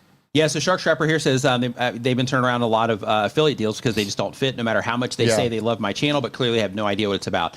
Yeah, I think that's common. So I think either the agencies that do the reaching out or the bots that they have reaching out, I think that it's just common for them to be like, hey, love your content, because they're trying to kind of build you up a little bit. Oh, we love what's going on? We love your content. Right. So people do that offering services too. So I don't know if you've ran into that or not yet, but basically people will investigate a little bit and they'll figure out the services that you offer, the services that you have or whatever. And then they'll reach out inquiring about those in the subject of the DM so that you'll answer it or the email. So you'll open it and then it'll have that one thing. And then underneath that, there's like a pitch essentially for whatever it is that they're trying to do. Here's what I love. D, absolutely love your channel. It's exactly what we were looking for. We think you'd be a perfect fit. We have an AI generated vacuum cleaner. Right? The weirdest thing I've been pitched are female brawls. Yeah. I had a company, a Chinese company reach out trying to get me to promote female brawls. Nice. Now I'm not You're like, hey, you're like, hey, wrong person here. Yeah. No. Or wrong channel here. No. Yeah. No, that's not what I said. I said, hold on now. Oh, this might lead somewhere. I might need some models. If you can provide the models, I might consider making a video for brawls. and they were not able to provide models. So I didn't make the videos on brawls. But that was the weirdest thing. But I get vacuum cleaners. I get like steamers, all kinds of like weird home things. But the funny thing is like, you get on my channel, it's like how to use apps and tools and go on YouTube and all this stuff. And they're like, we had this, you'd be perfect for us. Right. It's like you're clearly not paying attention. Right. Yeah, you didn't even look at my stuff. Right. It's perfect for us. How about a chainsaw? We think your audience would love our chainsaw. Yep. So what's really happening there? Solar generated chainsaw. What's really happening there is they have services that will scrape LinkedIn for email addresses and contact information. They have services that'll scrape Facebook pages for that stuff. They have services that scrape YouTube for that stuff. And they buy these databases of all that stuff and they just blast all those things out. It's crazy. Absolutely crazy. Yeah. So what I told him was, I make a new channel about the brawls. But you got to send the models. But you got to send the models. They wouldn't send the models, but they would buy me a first-class ticket to China. So I'm going to go there, work with the models. So look out if you want to subscribe to D's Brawls on YouTube. I'm going to have them all covered. All shapes and sizes. Look out. Oh, goodness. Channel pivot. Man, that was such a great opportunity there, but I'm not going to take it. All right. So next up, we've got Delorem Vox uploads one time per week or more. They've been on YouTube for less than a year. D's Cups. Why didn't I think of that? Yeah. Damn it. Why didn't I think of that? Yeah. That's so good. Yep. It's good. Yep. I'm going to go change my handle right now. Okay, so again, Delorum Vox, they upload. They've been making videos for less than a year. They do music-related content. The goal of the channel is to make money. And the question is, I received a few copyright messages on a few long-form videos, and YouTube is telling me that they're not copyright strikes. What should I do? So if you get copyright claims, you're okay. So the difference is, when you get a copyright claim, that means that they're going to claim the revenue from that. So if you are monetized, then they're going to take the revenue. If you're not monetized, then they're just going to take it from like YouTube side. But basically, when it comes to that, there's no real penalty on the channel. However, if you do end up with copyright strikes because you are doing, covers and things like that, and some companies will give you a strike instead of a copyright claim, then that is an actual penalty against the channel, and you just need 3 of those. Technically 4 because they have that training thing that they put people through, but basically you need those within a 90-day period, and then you'll lose your entire channel. So because of that, you have to be really careful about the music that you are covering on YouTube, and make sure that you are looking into, hop on Google, hop into one of the AI platforms and look for, information on, how they react to, to people doing covers and that sort of thing, to just keep yourself out of trouble there. Because the last thing you want is to build up the channel now, and then over the course of, however long, you build it up and you put in all this hard work, and the next thing you know, you get everything taken down because, because you had some old videos on your channel that have copyright issues. So you just got to be really careful about that kind of stuff.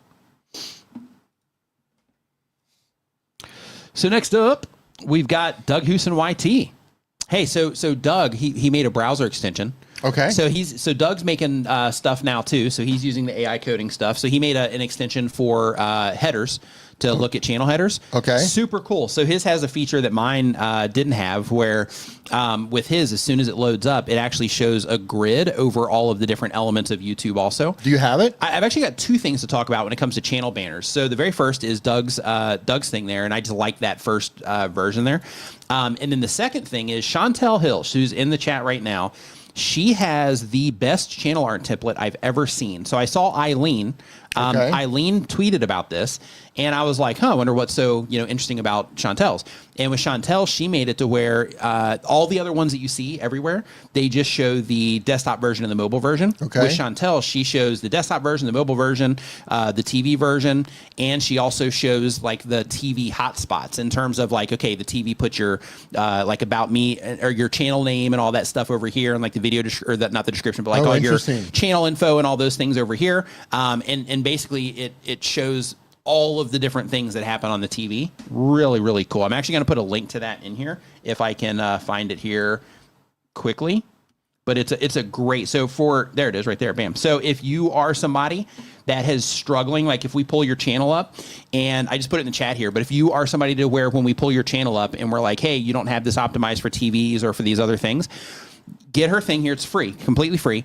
So get her her template here, and then with this template, what it does is it allows you to lay this into like Canva or TubeSpanner or Photoshop or anything where you make channel art, and then you just can lower the opacity on it or build on top of it, and then just move it to a top layer when you need it, or turn it on and off, and then you'll be able to make sure that all the important information from your channel banner is right there in there. And here, D, I'll just show you on screen. Yeah. Put it up. Let's see it, because it's really cool.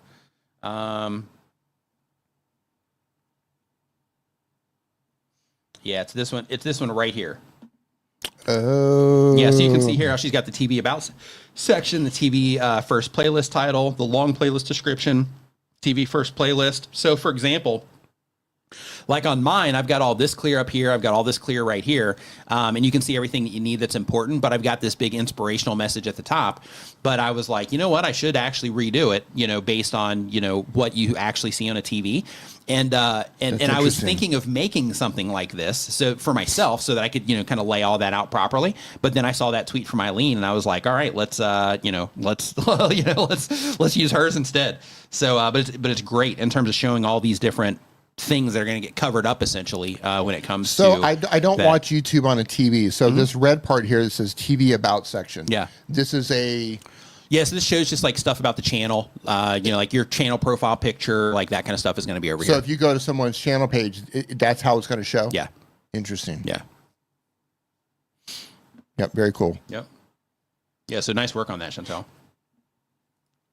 Let's see here. So next up on our list here, we've got... Oh, yeah, let me answer Doug's questions. He says, what are your thoughts on the handles displaying in chat instead of channel names? I don't know. Like, it's fine because a lot of channel names and the handles are similar. So I think it's fine. But, you know, for the people that like to have a different handle and then they have their channel names, I think that's kind of, you know, a little bit of a disservice to them. But I think, you know, I think it's fine. Like, you know, for example, you know, I'm looking at Shark Scrapper right now. It still says it. Tan Going in the Kitchen still says it. Chantel still says it. Scrap and Pallet Man still says it. You know what I mean? So, like, you know, it's all in there. So I think it's okay. But, you know, I think having the @ symbol, here's what I think. I think that they should have actually made this to where maybe they did. Maybe a part of this is where you can easier tag people. But I think instead of doing little things like this, that they should have somebody there that's working on like making it to where you can tag people in the mobile app. I think that would be a much better, you know, better thing to do instead of those little types of tweaks. At least get that sorted and then go do this. And Doug, like you're making browser extensions now. Me, I'm doing, you know, like the app stuff plus browser extensions plus, you know, some other stuff that I'm working on. And I'm thinking to myself, like, if I can do all this stuff with AI and I don't even know what I'm doing, then like, you know, some of the best developers, I'm assuming YouTube has those. Hey, Renee Ritchie in the house stuff, dude. Hey, Renee. With YouTube having some of the best developers out there, I'm thinking like, man, surely to God, they can get this mobile phone tagging thing worked out, right? Yeah. But he says you can have multiple channels with the same name, but handles are unique. Oh, that's true. That's true. That makes, yeah, that's true. Say that again? Yeah, so basically you can have multiple channels with the same name, but the tag makes it unique. So then that way, if somebody comes in, and let's say we have 3 people that come in here with the username of D Nimmin, then they would be 3 D Nimmins in the chat. But when you show up and you've got the handle D Nimmin, then everybody knows that you're the D Nimmin that should stand up in that particular case. Yeah, so that's very true. Yeah, totally. Yeah, I 100% agree. You just changed the way that I think about that particular update. But I do think that they need to spend that time working on, or not that time, but I think they do need to get that tagging on mobile figured out. Because that actually makes me not participate in live streams as much because that tagging on mobile isn't there. Look, it is. I'm waiting for the day to where we can complain about it. Somebody will be like, oh, it's in there now. Yeah. I'm waiting for that. It is. He just said they are. No way. It is. No way. Hold on. This is about to make my day. He might have just done it. Oh, or maybe he just said they're working on it. Let's find out. Renee just flipped the switch. Yeah. This might be. Hold on. The PayPal just hit. This just made my day. Hold on real quick. Here we go. Let's see here. We're going to give Shark Scrapper a try. Yeah, let's try it. Okay, it's not doing it. Yeah. Mods, kick Renee from the chat. They're working on it. Okay, good. Working on it. Yeah. It's about I was just time. trying it. I was like, man, this is about to make my week. Yeah. This is about to make my month. It's only been a decade. You know, maybe next year, 2026, we're going to get this. It's only been 10 years. We've been asking for it. How long have we been streaming? 7 years? Yeah, probably 7 now. Yeah, it's only been 7 years. Yeah, said they're working on it. Yeah, that's fantastic. Yeah, that's gonna make my day when that happens. Yeah, who was it? Tom. I'll actually lose a lot more time because I'll participate in more live streams. Tom, the OG from Creator Insider. Tom said they were working on it. Oh, did he? Yeah. Oh, that's funny. So Renee, I don't know, man. Yeah, he says forever. They're working on it forever. That's what it was. Yeah. Forever. So let us down, Renee. Make the calls. Pay off who you got to pay off. Break kneecaps. You got to break kneecaps. You know what we need. We need it. So really quick, unapologetically Sensei says, "What's up, Nick and D? What's going on? What's happening?" Hey. Says, "Whatever happened to YouTube's strike removal program, Renee? Also, why can't you search people by their handle in YouTube search?" Yeah, so you can by the name, and you can search by channel name via the filters. But yeah, they don't have the filter in there, at least that I've noticed. Doug says that you can search by handle. Oh, maybe if you put the @ sign. Yeah. If you put the @ sign, hold on, let me just check real quick. I mean, it's going to come up anyway. Let's do this. It's funny, all these like cases here. Okay, so let me just find somebody in the chat here. Let's do. Flash in your pan. Yeah. I mean, it's pretty much nailing it for everything that I'm pulling in here, as long as I have the @ sign. So yeah, that's good. That's good. Yep. Got it. So got that covered. All right. And you're making like discoveries. Yeah. Love it. So finding out that they're working on the mobile stuff, finding out you can search by handles. That's good. Yeah. That's good. That was the first time just now is the first time I've ever searched YouTube by a handle. Yeah. Ever. Yeah. Yeah. Because it's normally like channel names or something. Never, ever in my life have I used a handle. So yeah, that's good. Cathay. That's good. Got to modernize, right? We're using handles now. Yeah. What's up with that old username stuff? Yeah. Right. Yeah. It's good. It's good. Love Usernames are so 2024. Right. Right.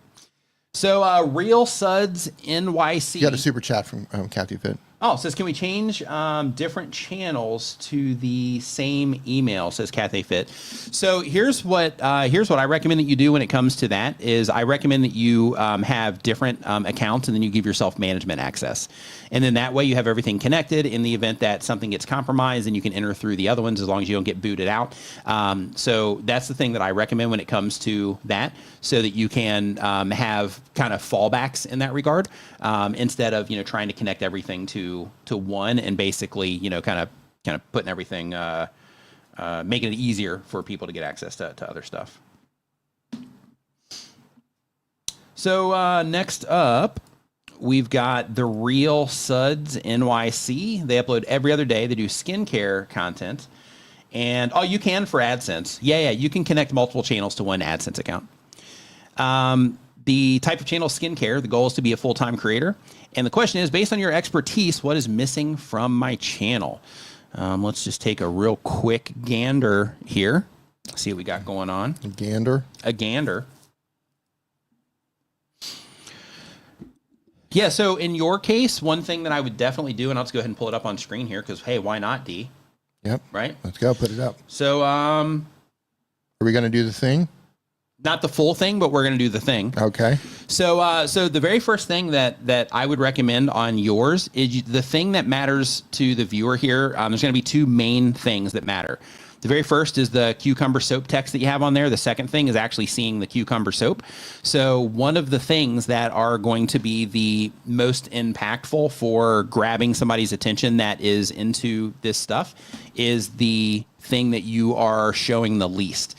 So what you're doing from a design standpoint, these look okay, right? In terms of, things are mostly even and, you've got white space, which is normal in design and all of that. But when it comes to YouTube thumbnails, you want to make sure that everything that you are trying to bring attention to that's going to help the viewer identify that the content is about something they might care about, you want to make sure that that is definitely prominent in the image somewhere.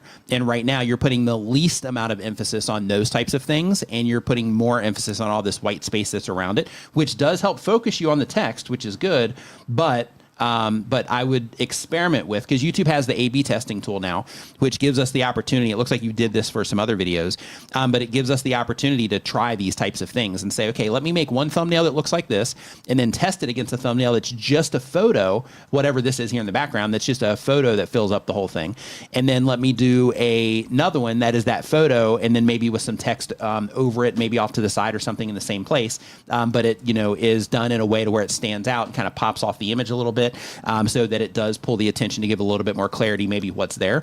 And then what you'll be doing there is you'll be experimenting with 3 completely different types of thumbnails to figure out what it is that people, respond to better when it comes to your content. So based on your view counts right now, I'm not sure if the problem is click through or if the problem is, what happens when somebody, goes into the actual content. But right now, I would actually focus on making sure that you have that. When it comes to your long form content, making sure that you have that, making sure that when you are publishing videos that they're the right ratio, because it looks like here you just kind of turned a vertical video sideways, and making sure that you do publish on a somewhat regular basis, because it looks like you're not really publishing that much either when it comes to long form content, but you might be making it up in shorts. I'm not sure. But yeah, those are things that are, just kind of stand out to me right now.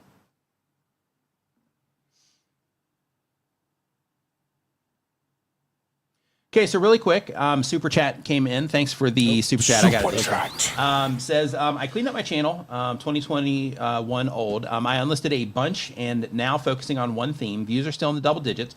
How long should I keep posting until I decide to open up a new one instead? So let me go look at your channel really quick. I'm not sure if I'm going to pull this up or not. I'm just taking a quick gander here.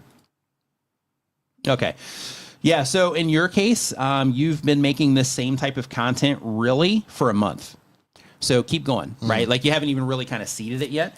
So, in your case, I can tell you right now that, the thumbnails definitely, need a little bit of work in terms of the topics themselves. Like what you're talking about is something people are definitely interested in. But in terms of, how, the videos are put together, all of that stuff might be, something that you need to analyze. And in terms of things like, okay, so you made this video 2 weeks ago about a YouTube banner. So the way that you've kind of set this up, it seems like it might be more search optimized. And if that's the case, then, that video might end up doing okay as long as people respond well to that compared to the other videos for that query.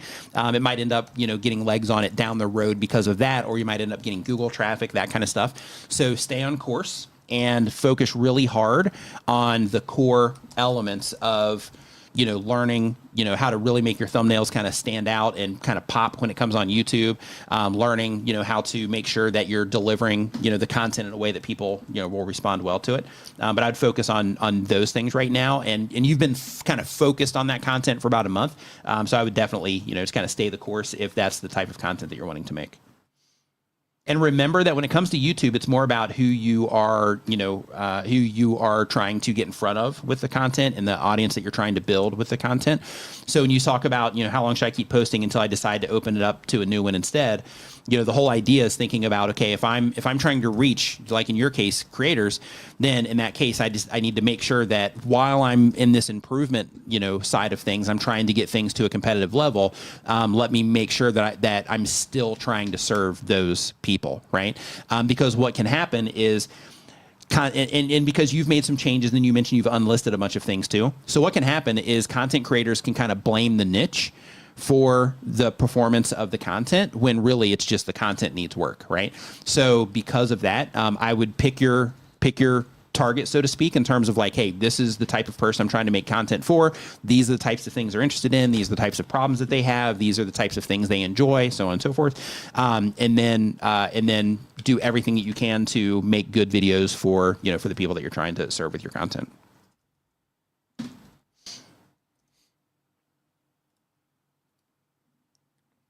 So next up on the list here. All the questions. Are you going to do any channel reviews today? We've got, we are pulling stuff up just kind of here and there. But we've got Catherine Jung, does bi-weekly content. She does dance fitness content. The goal of the channel is to be a full-time creator. And the question is, can the wrong category hurt your reach on YouTube? So when it comes to the categories, YouTube has their own categories that they eventually put everything into.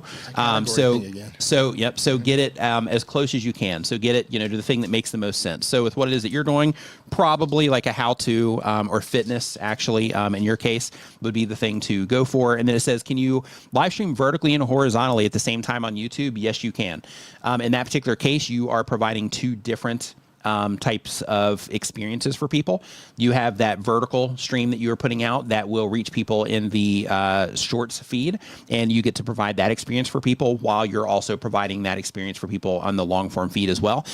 If you wanted to make it even better, you can, give that give like one thing, be it, long form or short form, give it, like maybe short forms, like a more, behind the scenes type of angle where you're just kind of, showing people stuff. Maybe it's a little bit more like if we were to do that here, I wouldn't set the camera up just exactly in alignment with what this one is.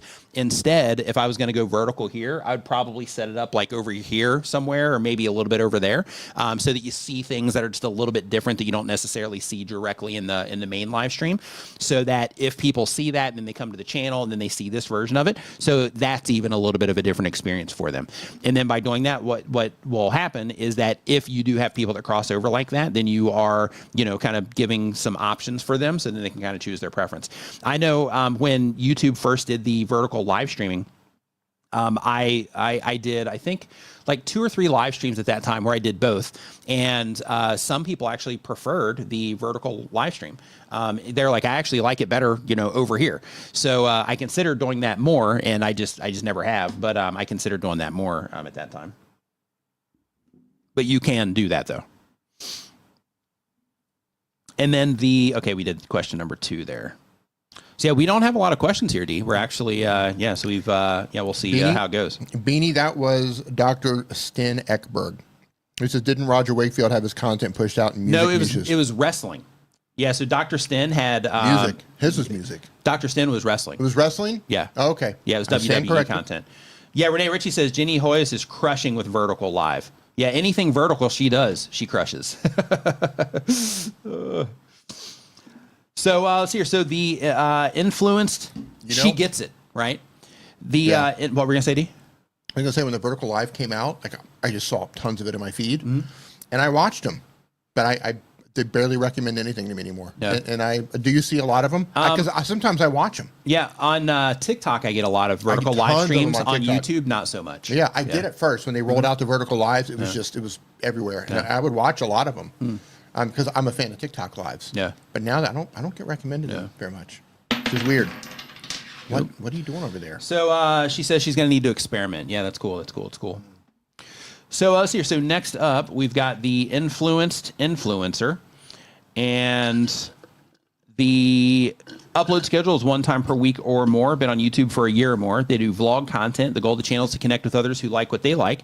And the question is, as a new YouTube creator, does my video title and thumbnail need to use the same keywords to help SEO and searchability? Or is it okay if my title is optimized for search, but my thumbnail has different wording? So it's usually best practice to have different words on your thumbnail, if you use words at all, to use different words on your thumbnail than the title itself. And the reason for that is because they work together, right? So the text that goes into the thumbnail is the text that helps just kind of grab the viewer's attention, and then the title gives them more information that compels them to click or creates a curiosity gap of some kind or something like that. So when it comes to those two, it's best practice to use different words if you're going to put text in your thumbnails, to use different words between both of those. But one thing that I recommend that you do is right here, you mentioned that you do vlog content. Experiment, right? Because YouTube has the ABC testing feature now. So have one thumbnail where you have the same words, have one thumbnail where you have a completely different set of words on there, and then have one thumbnail that is just text, or not text, but just the image by itself, and see if you notice a pattern with the people that are interacting with your content to where they respond to one over the other, in terms of a pattern, like it repeatedly happens. And then if so, that will give you guidance on what you should do the most when it comes to that. And the other thing is, it says, as a new YouTube creator, does my video title and thumbnail need to use the same keywords to help with SEO and searchability? So a couple things to think about as a new content creator is that you're going to see tons of information that tells you to target YouTube search. And in some cases, that's going to be a good decision. You're going to see other content that is going to tell you that, like the content that you're watching right now, that is going to tell you that for vlogs, most of the traffic on YouTube, most of the views on YouTube happens from YouTube recommending content to people. So because of that, if you are a vlogger and you optimize for search, depending on what you're doing. So like if you're like, hey, I'm going to go and I'm going to review Walt Disney World in this particular location, and then you optimize around that so that when people are searching for vlogs on Walt Disney World, that you show up there, that would be a good use case for YouTube search for a vlog. However, when it comes to vlogs, trying to vlog about things that would be interesting to a large amount of people, and then optimizing everything for like home pages and suggested videos might be something that you want to experiment with. And the reason for that is because when it comes to search, you have to wait for people to look for things. And because of that, it's really good for like things that are trending that people are looking for. It's really great for educational content. It's really good for like recipes and things like that. When people are trying to like figure things out, they go to YouTube search for that. They also go there when they're looking for content types as well. But basically, when it comes to YouTube search, it can be a little bit limiting in that regard, depending on what it is that you're doing. So like, for example, D, when he publishes videos, he mainly targets YouTube search. And with that, a lot of the videos that D publishes, they do really well in YouTube search because everything about him, from the topic to the packaging to what he's actually doing in the video content, is a good fit for when people are searching for the problems that he solves. But it takes a while. Yeah, it takes a while, right? Yeah, they're slow burns. Right, they're slow burns. Plant the seed, you got to let it grow. And that can be painful. Sure. Sometimes you plant it, publish, and you're like, oh, great, it's been like 2 days, and I got 500 views. Right. But then check back in. But here's the thing: sometimes you miss. Sometimes you swing and you miss. But if I do, you're still competing. You're still competing, Still competing. You're still competing. But if I do everything right, and I plant the seed, did everything right, packaging's there, long term, few months down the road, it usually does really well. Yeah. If I do everything right.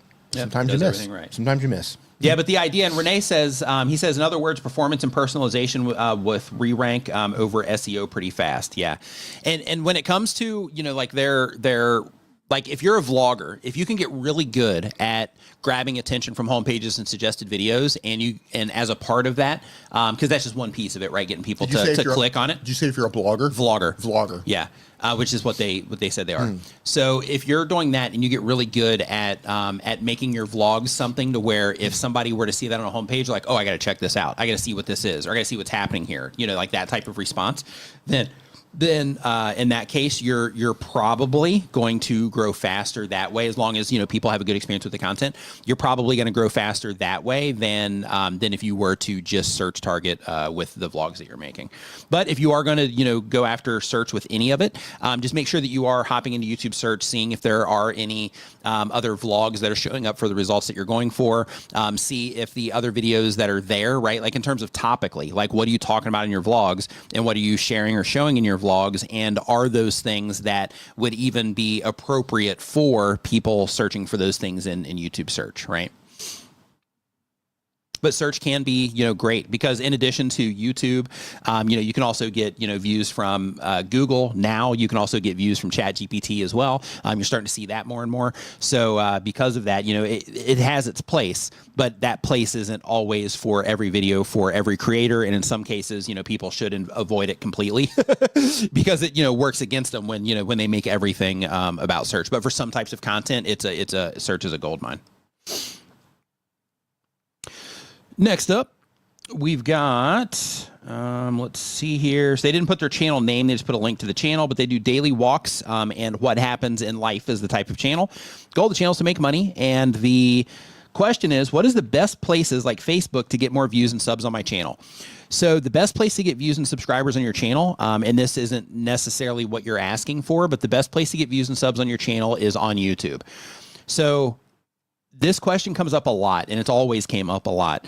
And there are things that you can do. So for example, if there are communities around the places that you walk around and they are interested in that type of content, you can share your content in places like Facebook and, you know, Reddit communities, things like that. And you can, depending on what it is that you're sharing, you know, sometimes those can become really good traffic sources for some videos. But when it comes to where the real juice is. And David Matney, I see your super chat. Thank you for that. I'll get to that right here in a second. But when it comes to, you know, trying to get other people from other platforms to come to YouTube, that's a much bigger task than just learning how to do things in a way that a viewer will respond to it well on YouTube. Because when you can figure things out with the content to get it to the point to where people respond well on YouTube, you don't have to worry about sharing it on Facebook. You don't have to worry about sharing it in these other places, because then as people are watching your content, the places where your content is a great fit, some of those people are going to be in those communities anyway. And then when appropriate, those people that are watching your videos are going to end up sharing your videos into those places, and you're not going to have to do it. So the place where you should focus your energy on when it comes to, you know, getting more views and subs on YouTube is focus your efforts on YouTube. And that's hard, and it's challenging because, you know, there's so much great content on YouTube and you're competing with it. But once you do get your content to a level that is competitive, then you're not gonna have to, you know, promote it, you know, all over the place. And David Matney says, thanks you for the super chat. By the way, says, if possible, can I please have a quick down and dirty channel review? Thanks for all that you guys do. Yeah, man, I'll pull up your channel. Absolutely. Let's see here. Let me go and find it here. I'm actually just gonna manually type it in over here.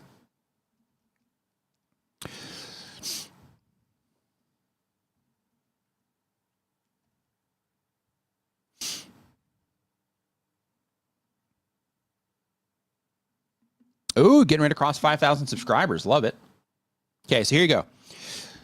So David in Omaha, or living in Omaha, David Matney says, let's chat.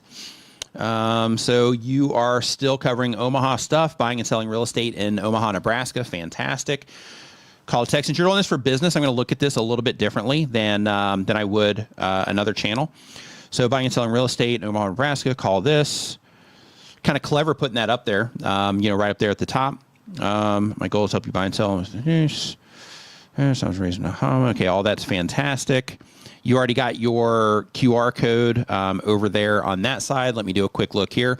So one thing just to let you know about is you might be okay here with this QR code on TVs over here on this side. I think that you are, but just keep in mind that, if you go into your traffic sources and you see people are watching your content on TV, since you are doing this for business, you can also, put some messaging up here as well about, what it is that you offer. And then you can also put the QR code or, something like that up here. And you can use that also as a way to just kind of spread awareness there when people are, interacting with your content on a TV. So you do have that option there, especially if somebody did land on your channel on a mobile device and then they get home and YouTube recommends something on their TV or whatever, and they go to your channel from there, then that, might give them that option. But here, I think it's going to show up here as well, but you do have just a lot more, pardon the pun, but real estate here in terms of, your ability to just kind of share a little bit more messaging that you might need to do about your business. Let's see here. So for your links, so a couple things is you have like the Let's Chat link here that goes directly to your calendar, and then you have the one that goes to your website. So one thing you might want to play with here in your case specifically is you might want to just kind of, see if you notice, if you have the calendar in position 1 versus having the, your website in position 1, if you notice any traffic changes to your website or to your calendar link of people scheduling with you in comparison just by putting one of them here over the other. And the idea for that is that by having, one here is prominent, then, that makes it easy for people to click on that versus having to click on this and then go find it. So because of that, I would just kind of experiment there and see if you can find, figure out if people respond better to this or the other one.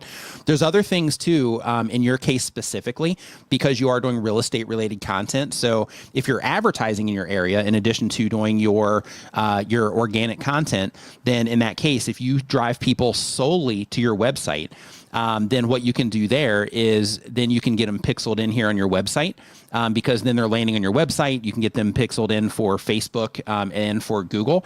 And then you can actually target on Facebook. You can target like geographical areas, right? So you can say, hey, people within this distance of this thing. And then you can do fun things, which I tried to do with VidCon, but I just wasn't able to get it all set up fast enough. But basically you can do fun things. Like anytime you have like events in your area, you can target, around those events. And you can say, okay, I want to show my ads just around this particular event. And then that way, when you have that concentration of people, then it allows you to be able to advertise to them at scale. But basically by sending people to your website, it gives you the opportunity for those types of things when you decide to do them and if you decide to do them. So I would consider that type of thing as well. Same thing with the content in terms of giving them, any type of free thing they can download, whatever, so that, you can get them to your website so you can get them pixeled in is definitely something to consider. When it comes to, when it comes to that side of things, I would just reconsider what you're doing right there in terms of the efforts to get people to either your calendar link or to your website, depending on the approach that you are, depending on the approach that you're taking.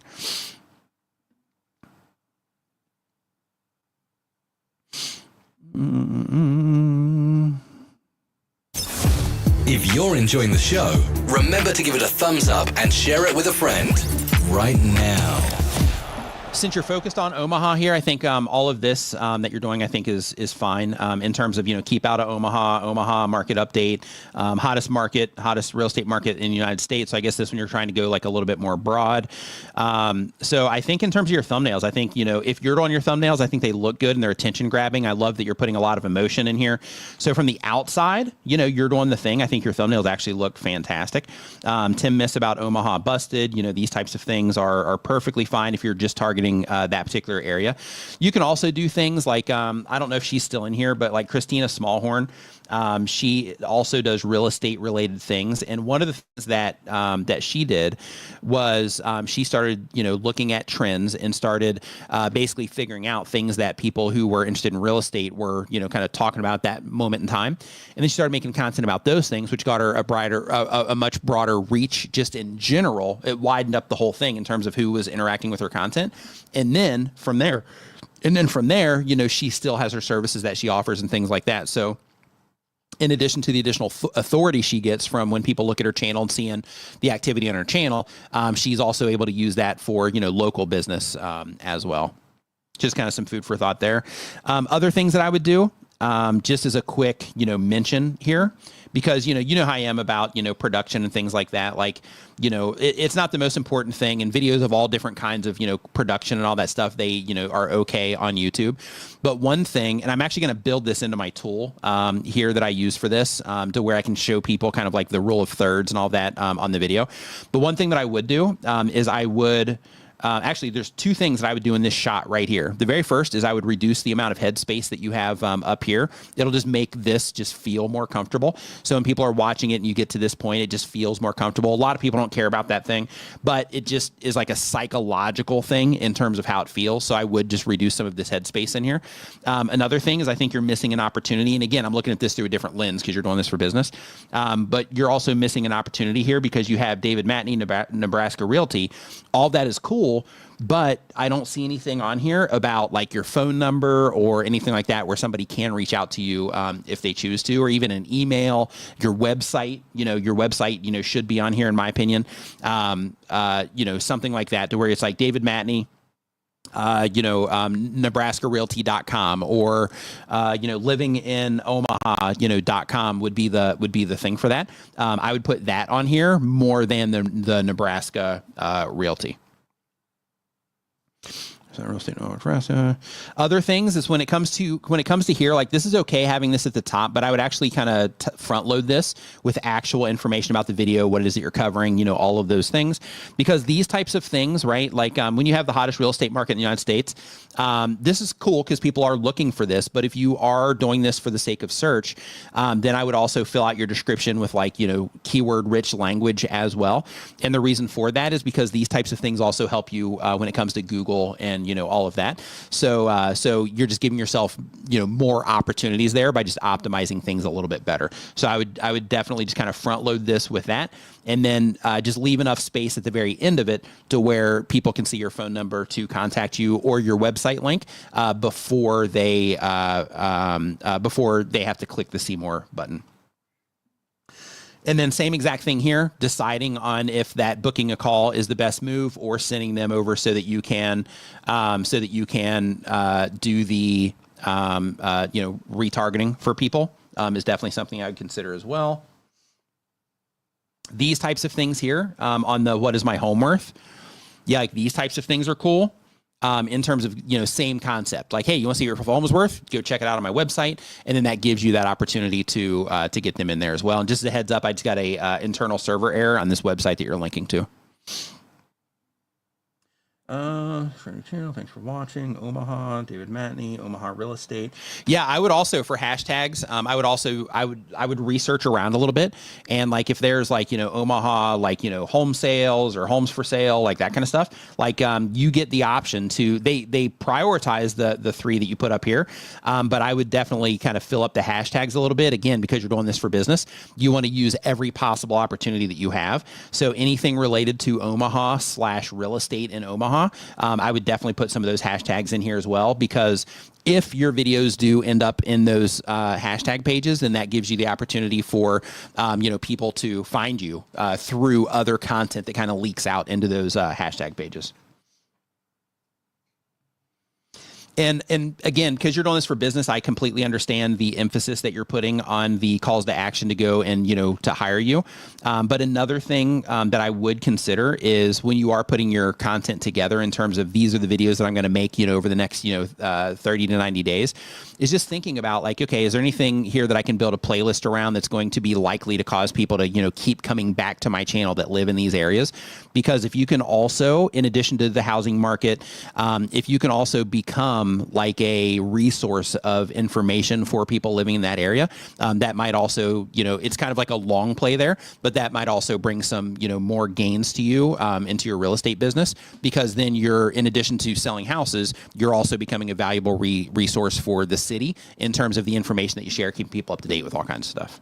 So I just keep that in mind, as well as, the content that you're publishing now, and just thinking, what can I do to keep people in Omaha coming back to my channel on a regular basis? I would definitely be, brainstorming on some of that stuff. So hopefully that was helpful. People actually live in Omaha. They do. Yeah, I think there's like 83 people there. Yeah. In Omaha, yeah. I think. No, I'm just kidding.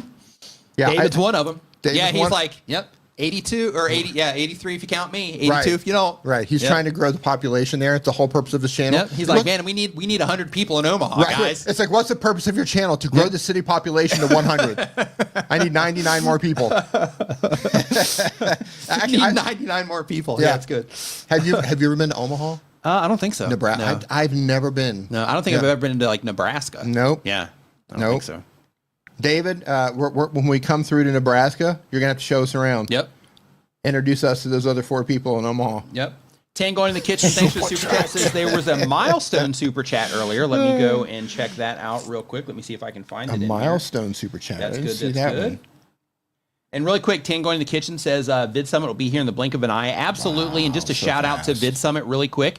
If you do not have your Vid Summit tickets yet, make sure that you go to vidsummit.com. If you're not familiar with Vid Summit, it is the best conference for YouTube content creators. So make sure that if you don't know anything about Vid Summit yet, that you go and check it out. It happens in Dallas, Texas in the beginning of October. Just go to vidsummit.com and check that out. And I'm looking for the milestone chat, and I don't see... Oh, the member milestone chat. Nope. Yep, member for 11 months. Oh, that was it. That was it. The milestone chat right there. Yep, absolutely. Thank you for your support for the last 11 months. And looking forward to seeing you at Vid Summit. Did you, there's another super chat, that 2 of them that just came in. Oh, Home Rapid Repair. Yeah. And also from Ed. You have 2 that just came in. So let's see here. It says, I worry about pushing a video after a 1 of 10 as it might steal impressions. Thoughts? So, yeah, I mean, when you publish a new video, YouTube's going to go through the normal thing of prioritizing, that new content for the people that it thinks are a good fit for that content. But at the end of the day, when you make a good video, and especially a video that goes to 1 in 10, especially, after it's had views and some impressions, then in that particular case, like a good video is a good video. So because of that, you might see like a little lull in that, but, it'll be fine long term because people respond to that video. So as long as people continue to respond well to that video, it'll be fine. But the, that one video that you published, if people respond to it better, then in that case with YouTube just testing it, it might take a little bit of priority because it's a new piece of content. But with that, it might go in front of some of the same people. It might not go in front of the same people depending on, the particular things that they're interested in. So I wouldn't worry about it too much. And you have another one from Ed. Ed Flash Japan, thanks for super chat. Says, it's been a while since I tipped the Niman brothers wearing my Niminati shirt now proudly. Awesome. Love it. Love Thank it. You, Appreciate that. Yeah, we need to get some Niminati shirts in here, actually. It's been a while. It has been a while. We need to get some super soft Illuminati shirts. We do. We need to order some more of those. None of those hard. Yeah, the cardboard shirts. We need to get the super soft. I agree. Yeah. And somebody Diane just asked a question. Says, what if I won tickets but I don't have the tickets yet? Then send Vid Summit a message. You can send me a DM. You can send Chantel a DM because she works with them when it comes to like helping with like staff related things. So you can send Chantel a message as well, and then she can direct those to the right people. So next up, Eric Wait Whiskey Study says I'm wearing my Niminati Speedo. Man, those are supposed to be exclusive, man. You're not supposed to be like telling people about those yet, right? Yeah, I was on my D Cups channel. Yeah. That I'm getting ready to launch. Yeah. We're gonna have all kinds of Niminati gear over there. Got a whole playlist for Speedos. Not really on brand for a bra channel, but whatever. So the next channel, they didn't put their channel name; they just put the link. We did this one. They came up with the channel name. already. I didn't come up with it. I didn't come up with the channel name. I'm just running with it. They did. I know. I mean, but if you're gonna have it, you might as well put branded merch on it. I know. Okay. Right? You can't have that channel and not have branded merch on it. Next up is K&J Lumber. They upload every other day. The type of channel is Sawmill and Lumber Edutainment. The goal of the channel is to make money. And the question is, we have an outlier video that we're struggling to replicate. Sort by popular, and you can't miss it. We've tried the same format, same topic. Our trailer deck video is basically almost the same video. What am I doing wrong? How can I get the momentum back? I wasn't prepared to go semi-viral. Anything helps. I have a suspicion that since I stopped publishing one long form per week, we are getting punished. I use Opus Clip to publish shorts almost every day. Cool. So when it comes to your upload schedule, if you don't publish, one long form video a week, you're not going to get punished. If you don't publish for like a long time, then you can start to see things start to decline. And part of the reason for that is because, if you're not publishing, new content, then you don't have new people coming and interacting with the channel. And because of that, things just start fading, right? And since you don't have any of that new content, then you don't have like that new audience to, or people that are interacting with that content to, continually be feeding, the archive and things like that. So, if you take long breaks, you can see that kind of stuff. If the content isn't, super,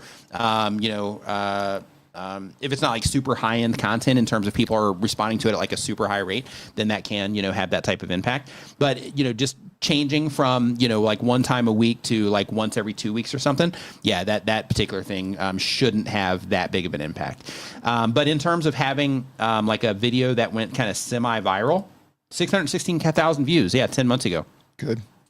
Nice work on that. So when it comes to that sort of thing, one thing, I'm just kind of taking a quick, okay, the best wood for outdoor projects is, and then you just kind of left it vague there, and that worked. And then, yeah, pretty much everything that you're talking about here is lumber-related things. The best wood for raised garden beds, durability, cost, and longevity. So just one thing I want to point out here really quick is when it comes to,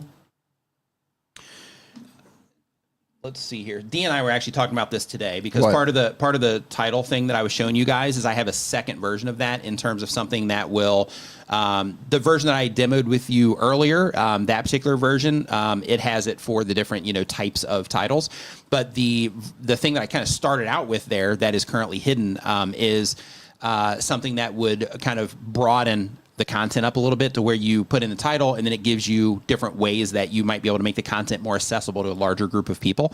And one of the things that I want to bring to your attention is when it comes to your popular video, best wood for outdoor projects. So in terms of things that, it could just be the video performance itself. And the first thing that I have to tell you is also go in, look at the click-through rate on this compared to the impressions, look at the traffic sources that you got views from, figure out if you got these views from home pages, from people searching for things, like figure out where the views came from, figure out, go in and look at how this compares in terms of compared to other videos, compared to other videos that you have on the channel. Also go and look at the retention, see how long people were watching on this particular one, see how many people are clicking on end screens, all that stuff. Look at everything around this video from the stats perspective, and then you can also use the compare feature inside of advanced mode analytics to compare it to other videos.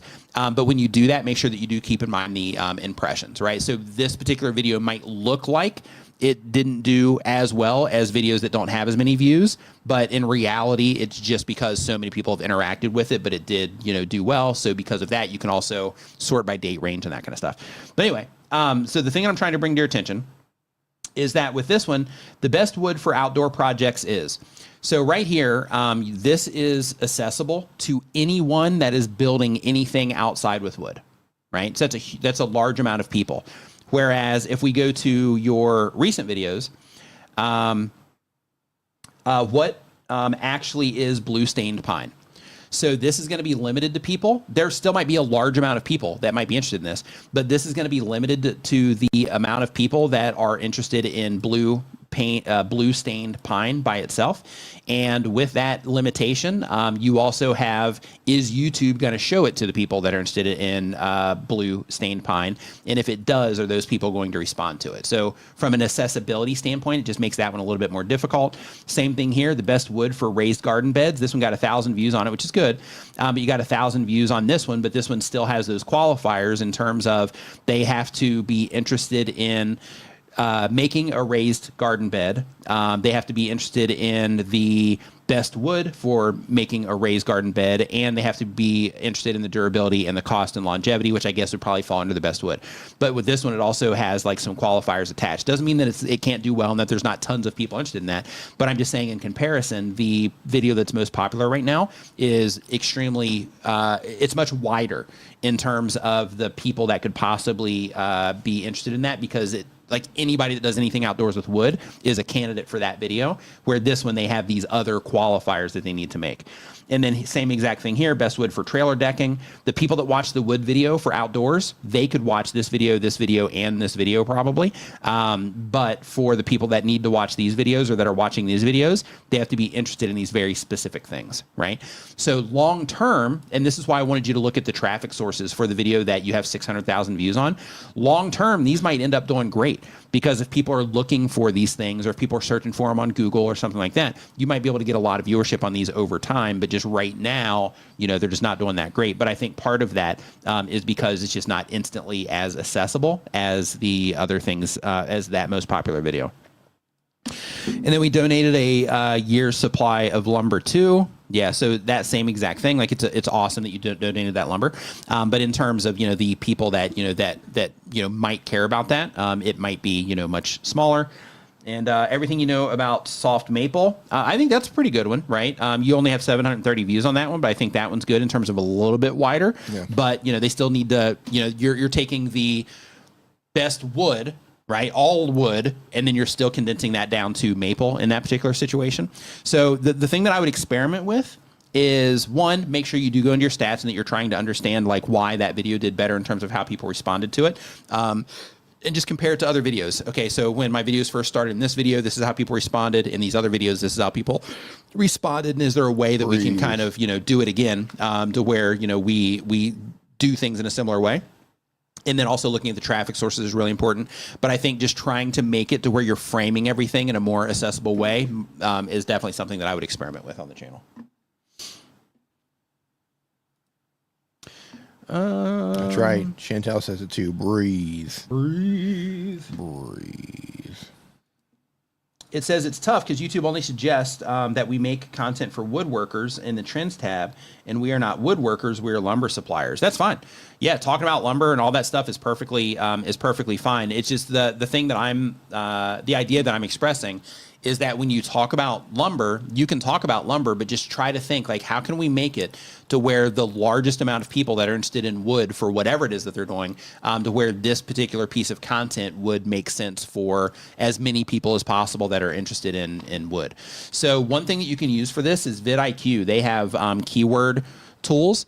And with those keyword tools, you can actually look for different ways that people might be looking for things. And with that, you can also just kind of qualify, like, okay, are people looking for this a lot compared to this? You might also, I'm actually just going to pull it up right now and see. Hold on. Were you pulling up vidIQ? No. I'm pulling up Google Trends. And I'm just going to do a quick search here. I'll just do, let's go find the United States. Yeah, so what I'm going to look at right now, I'm just going to do a quick look, and then if it's anything substantial, then I'll share it. If not, then I'm not going to, because there won't be any need to. But basically, I'm going to go here, and I'm going to type in maple wood. And we're just going to do a search comparison here. Yep. And then here, we're going to take this just to the last 12 months, see if we can see any spikes, and we're going to turn this into YouTube search. Okay, give me another type of wood. D, walnut. Walnut's good, or teak wood. Okay, represent over here. So so we'll do walnut wood. Do you want to share these, or are you going to? Well, I'll tell you right here in a second, because the numbers might not even be that substantial. Okay. Oh, yeah, okay, so we're getting somewhere. So I'll share it. We'll see what happens. I'll let you put it on the screen then. Okay, so and then here we're going to do teak wood, and then we're going to hit this as a search term. So basically, with this, we can see if we look here that walnut wood, and you probably know this, you're a lumber guy, but like walnut wood is more popular here when people are looking for things compared to maple wood or teak wood. So when you are talking about the specific woods to make, I mean, you might need for your business, you might need to talk about all of them. And in that case, it's fine, because then you're still getting in front of the people that are a good fit for that wood that you're talking about. But using a tool like Google Trends, and this is completely free, by the way. Anybody here, for the type of content you make, you can use Google Trends to kind of uncover some of this stuff. But basically, you can use this to try to figure out, like, what is it that people are, kind of actively looking for when it comes to these different woods that we could possibly talk about. And then by doing this, this is going to help you be able to identify things that maybe you should talk about as a priority over other things, just based on things that people are interested in most. And then other things that you can do is you can look for like bigger spikes. So here you can be like, okay, why from December to we'll say like it kind of starts to die down here in February, but we'll just take it to the end of February. So why from December to February is there just like this huge spike in like walnut wood? You're in the industry, so you might know the answer to that question. But I would look for things like that too. And if you find that, just a heads up, you can scale this back to 5 years. So then in situations like that, I'm going to just delete these since we were talking about this. Then just go and remove this. Then what you can look for is you can say, okay, so we have that December to February thing that happens here. Let's go here and see. No, this is October.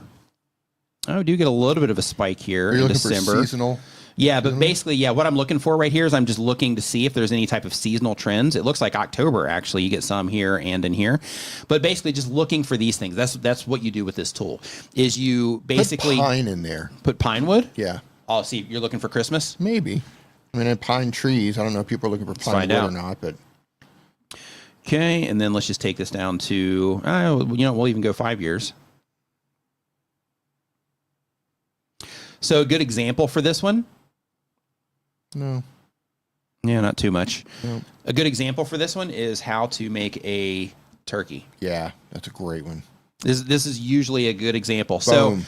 So for those of you that make content on anything, since we're all content creators in here, this is something that's called a tentpole when it comes to your content strategy.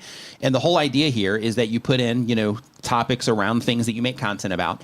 And by doing this, when you spread it out to like a longer range like this, it can help you identify things like this within your niche and your type of content.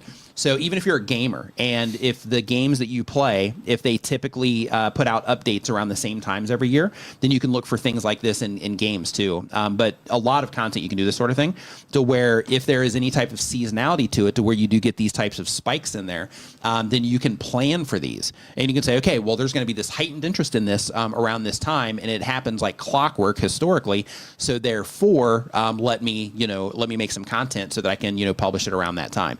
And then that gives you the opportunity to tap into this sort of thing. And in addition to this, in addition to YouTube search, you can also look for web search. And you can see the same exact thing, right? So you can check for popularity here. You can compare different things. Like, let's do this one, like how to make stuffing.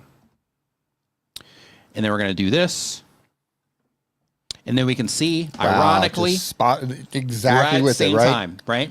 But when it comes to deciding, right, if you have like a food channel and you're like, okay, I'm going to do both of these, but in addition to that, if I only had the bandwidth to make one of these videos during that season, then in that particular case, we can see right here, and you can see in these spikes here that turkey seems to be the winner. So then if you were going to make it about things that people are interested in the most, then in that case, that's where you might want to lean more on turkey, even though it's going to be competitive because other people are using this too. But it just gives you that opportunity to publish content around things that people are, care about during those particular times. So that's a really great things for trends as well. But, like in your example, I'm curious about this one. How to wrap a Christmas present. I'm curious how many people actually looked that up. Ah, that's funny. Yeah. How to wrap a Christmas present. Yeah. Okay, hold on. I'm just curious. I want to see how many people are actually looking this up. A Christmas present. Quite a bit. Yep, quite a bit. That's crazy. Yep. Yeah, so basically the whole idea here is that you can use these types of tools. And this is free. Like Google puts this out. All you have to do is go to trends.google.com, and then they have all of this, available for you, and it doesn't cost you anything. You've already got a Google account with your YouTube channel. So you have these tools that are available for you. You just have to decide to, use them or not with what it is that you are, what it is that you're doing.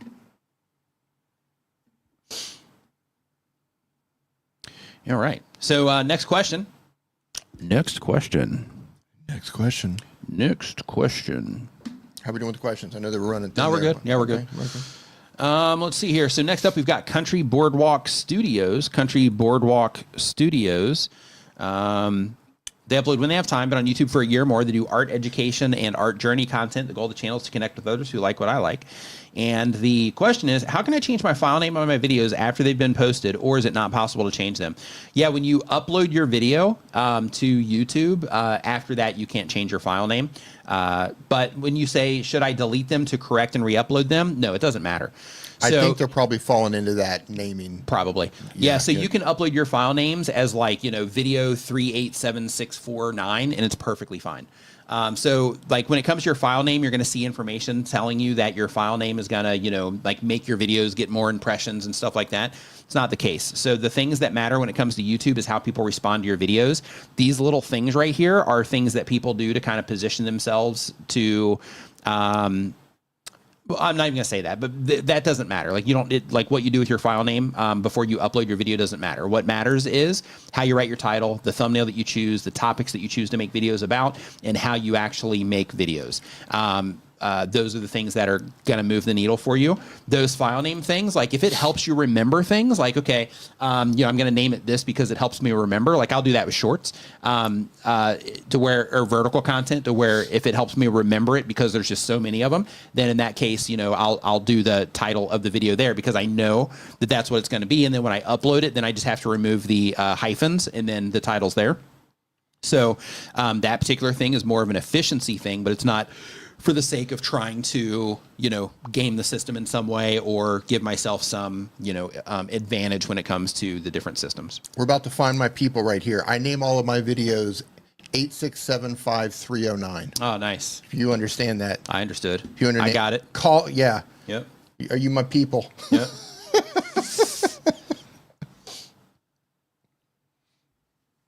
Yeah, and Home Rapid Repair here says you never have to change the file name. There they are. There's my people coming through. Yep. So next up, we've got Valentine Station. They upload when they have time. The type of channel is Route 66. The goal is to be a full-time content creator. And the question is, do you use the thumbnail A/B testing tool out of the gate or wait 3 days and then change it out? Sometimes I'll do one or the other. It depends. Like sometimes I won't do it at all. Sometimes I'll be like, okay, I'm pretty sure that this is going to be the right thumbnail, so I'm just going to like run with it. And then other times I'll test it right out of the gate if it's something that I'm not 100% confident about. In terms of how, the people that are most engaged in my content, I'm like, I don't know if they're going to respond better to this or this. And then sometimes I'll do it out of the gate just like with little small things that don't really matter, but they can, like, maybe I'll change background colors or something like that. But usually I'll wait a little bit so that that it's past that, initial group of people that are likely to respond anyway. Like I'll wait until it gets past those people and then I'll do any thumbnail testing. Unapologetically Sensei says all my file names are the best video that YouTube will ever publish. That works. That's nice. Yeah, it works. Hey, it's just as good for just as good as the any other one. So yeah, it's good. So next up, we've got In Plain Sight. They upload 1 time per week or more. They do aviation live streaming. That's cool. Yeah. The goal is to connect with others who like what they like, and the question is, what could we do more or better to increase viewership and get more people to like and sub to our videos? We do more live streams than videos and recently started with some shorts also. It's a group project and they do commentary and they want ways to improve the look and feel of the show and grow its numbers. Okay. So in terms of what you got to do to, get better and increase the viewership and get more people to like and sub your videos. The like and sub part's going to happen naturally, but if you do ask people to subscribe based around the things that matter to them, then you will increase your view to subscribe ratio. So you just have to make sure you do it in ways that are not interruptive. So if you do it at the very beginning of your video, even though it can be effective, some people don't like that and they don't like that creators do that. So, take that as you will. But when it comes to asking people to subscribe, like while you guys are talking about something else, you can be like, oh, hey, by the way, we do this show every fill in the blank. So if you're enjoying yourself, make sure you subscribe. That's it. Right. And then that way it's not like some big interruptive thing. You don't have to tell some story about how 70, whatever % of your viewers are doing, something or whatever. Like you don't have to worry about any of that stuff. Right. You're just saying, hey, if you're enjoying yourself, make sure you subscribe. Right. Giving them that reminder.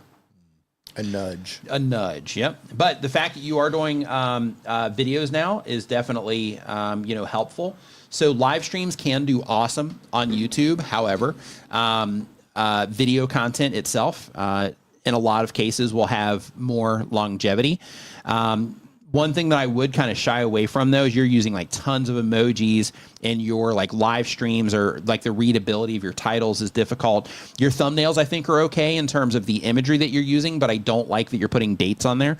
So unless your date is like, like if you're doing news about aviation, then in that case, the date might matter. But if you're doing anything else, then that date can actually work against you, because as soon as it's over, then it becomes irrelevant. So unless the content itself is actually irrelevant after that, you know, date, then I wouldn't put dates on there. I wouldn't put dates on there either. But when it comes to the video content, you have thanks for all the 6,500 plus subscribers during the curfew stream. Yeah, I wouldn't worry about that kind of thing either. Like when you're publishing videos to YouTube, think about this. So subscriber milestones, things like that are cool, but I would do that during your live stream instead. So it's like you're in your live stream, you're giving the content. Hey, we just crossed this. Thank you so much, everybody. It's, you know, a part of this, blah, blah, blah. Do that kind of stuff in your live streams. When it comes to video content, think about, okay, if this is going to show up, if we're going to publish a video, then that video is going to show up on somebody's homepage, and we have that opportunity to connect with that person. What are we going to connect with that person with? And is a video about the subscribers that we got on our YouTube channel the best thing that we could possibly give people that are into aviation right now? If the answer to that question is not yes, then you should avoid things like that and save them for the live stream. Every video that you publish, you need to think about, okay, for people that are into aviation, is this a slam dunk for them in terms of, is this going to add value to them in some way? If the answer is yes, then put it up there. If the answer is like, maybe not, might not be the best, you know, first impression when it comes to our channel. So because of that, you know, maybe not. Doug says aviation fans are huge on community. Yeah. Doug, are you a pilot? Why do I have a suspicion Doug's a pilot? It might be. I think that's his day job. Mm-hmm. Yeah, you also published a video here. It's like a 45-second video about like new stickers coming soon. That's another thing where like, you know, like I wouldn't waste the viewer with that. And here's why. It's not like there's several things at play here. So the very first is that, you know, you are kind of blowing that opportunity to, you know, to bring new people in based on things that, you know, are important to them. Two is, let's say that you publish this video here on the stickers, and YouTube shows that to the people that are most engaged in your channel, and they don't care about the stickers that you have. Well, that's one video that they're not going to click on. And then let's say that you publish, you know, this next video, and they just happen to, you know, maybe it just doesn't grab their attention, whatever. They don't click on that one. YouTube shows another one here about the Tim Tams video, which isn't super clear at a glance that it's about aviation. So like on that, at a small size. So because of that one, maybe they don't click on that one. Then what you start doing is because you started it with this, you know, sticker video, then you're essentially making it to where that's one video that the viewer didn't click on. And if people continually don't respond to your content, then what's going to happen is YouTube's system is going to be like, oh, okay, these people must not be interested in this anymore. So instead, let's show them something that they are more likely to respond to than this, since they're not responding. Maybe they'll test some other stuff against them. But what you're doing when they're not responding is you are essentially, you know, hurting yourself in terms of, you know, people, or not people, but YouTube continuing to recommend your content to people if they're not responding. It's negative signals. Negative signals. Yeah, that's the better way to say it. So so because of that, just try to think of a theme of what you're going to offer for the channel. And you've already got 6,000 subscribers, so you're heading in that right direction. It might be because of the shorts, it might be because your live streams, but people are responding to what you're doing. The next thing you got to do is kind of tighten things up and make sure that when you are publishing videos, that they are just a perfect fit for what it is that you're offering and for who it is that you're offering it to.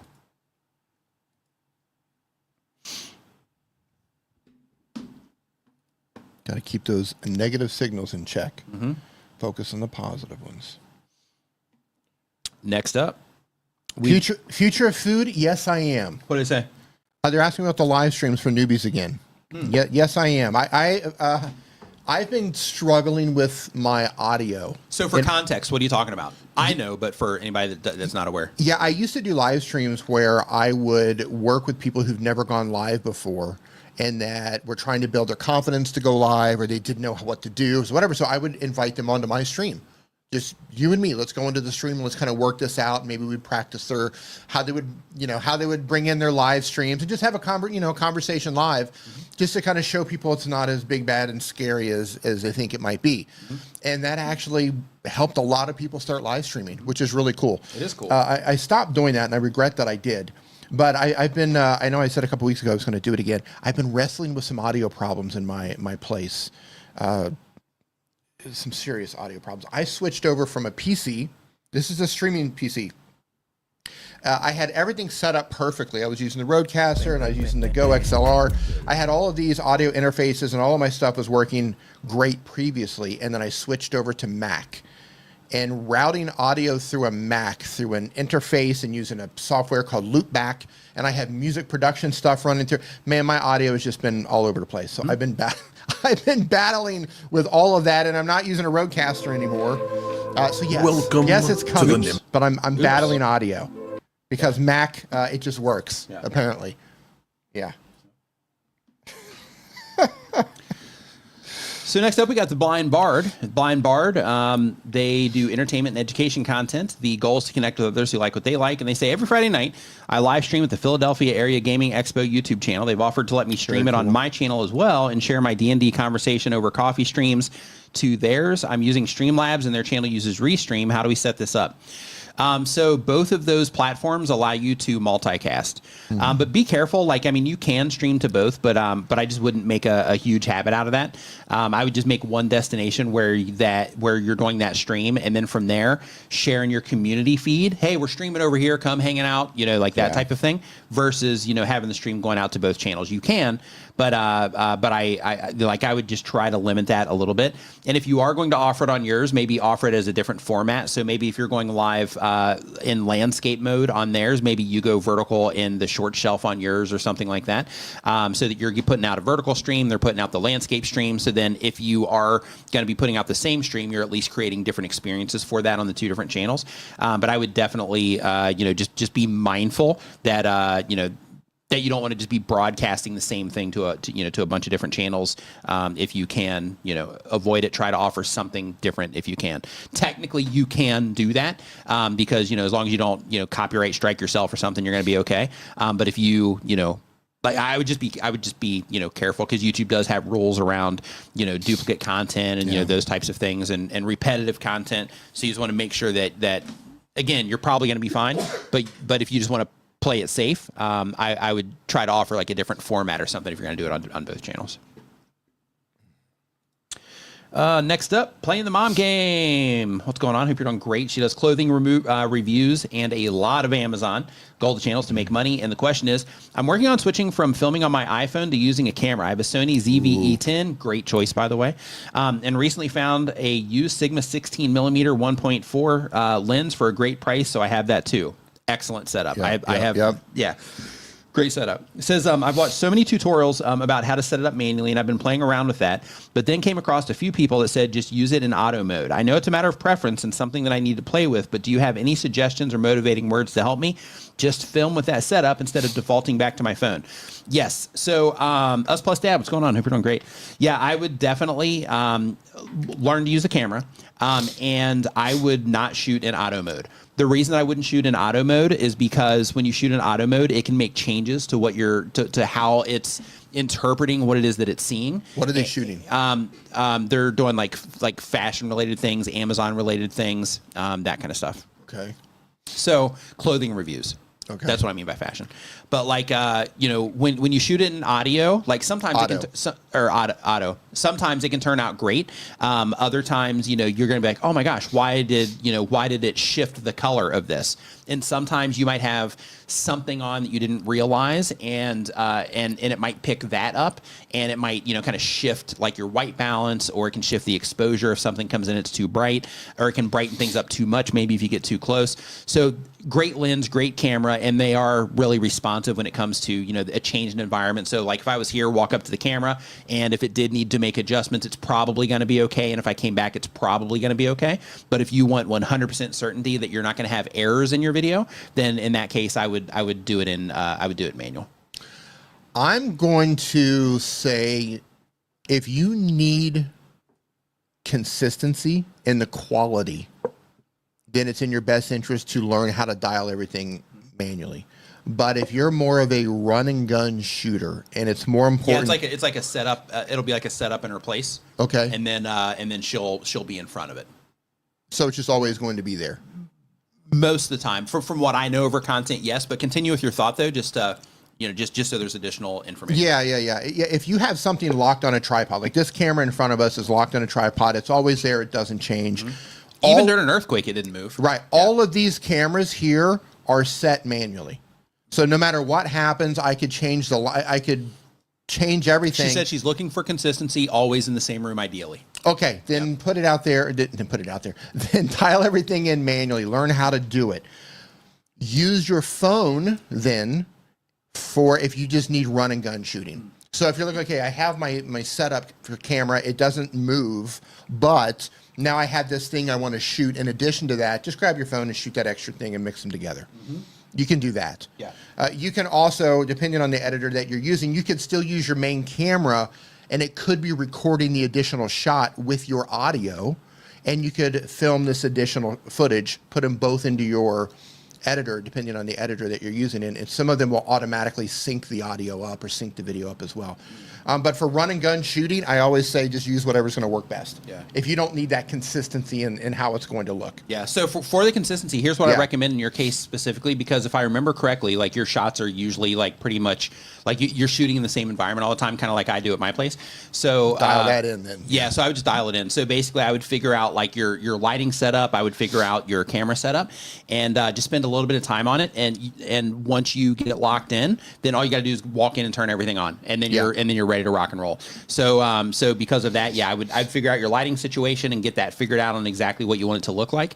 And then for the camera, once you figure out the lighting, then you want to adjust everything around that lighting.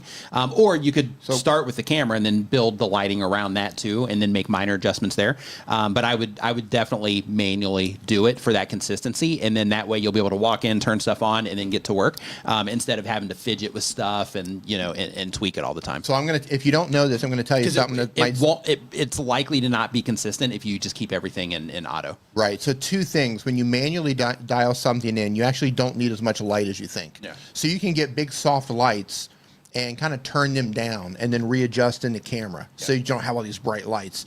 Number two is, I lost it. It happens. No, it was a good one. Yeah. Hey, at least you got number one out, right? It was good. Yeah. No, it was really good. All right, it'll come back.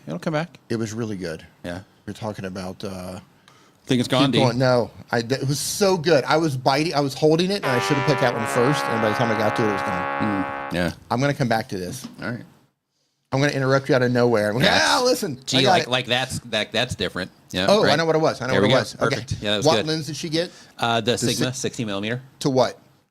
Just a 60 millimeter? The 1.4. It's the Sigma 16. It's the same thing you've got on your 1.4. Yeah. Okay, so if you don't know this yet, and to anyone listening, if you're wondering why stuff is blurry, so when you have that dialed in, if it's at 1.4, anything behind what you're focused on, the camera's focused on, is going to be really out of focus. It's going to be blurry behind you. But if you're like, hey, I need a shot where everything is kind of in focus, depending on what you're filming, then dial that back. So instead of having... She's a little bit far from the camera. Okay. Yeah. The closer you get, the other direction that you go, 4, 5, 6, 7, 8, that's going to allow more things to become in focus.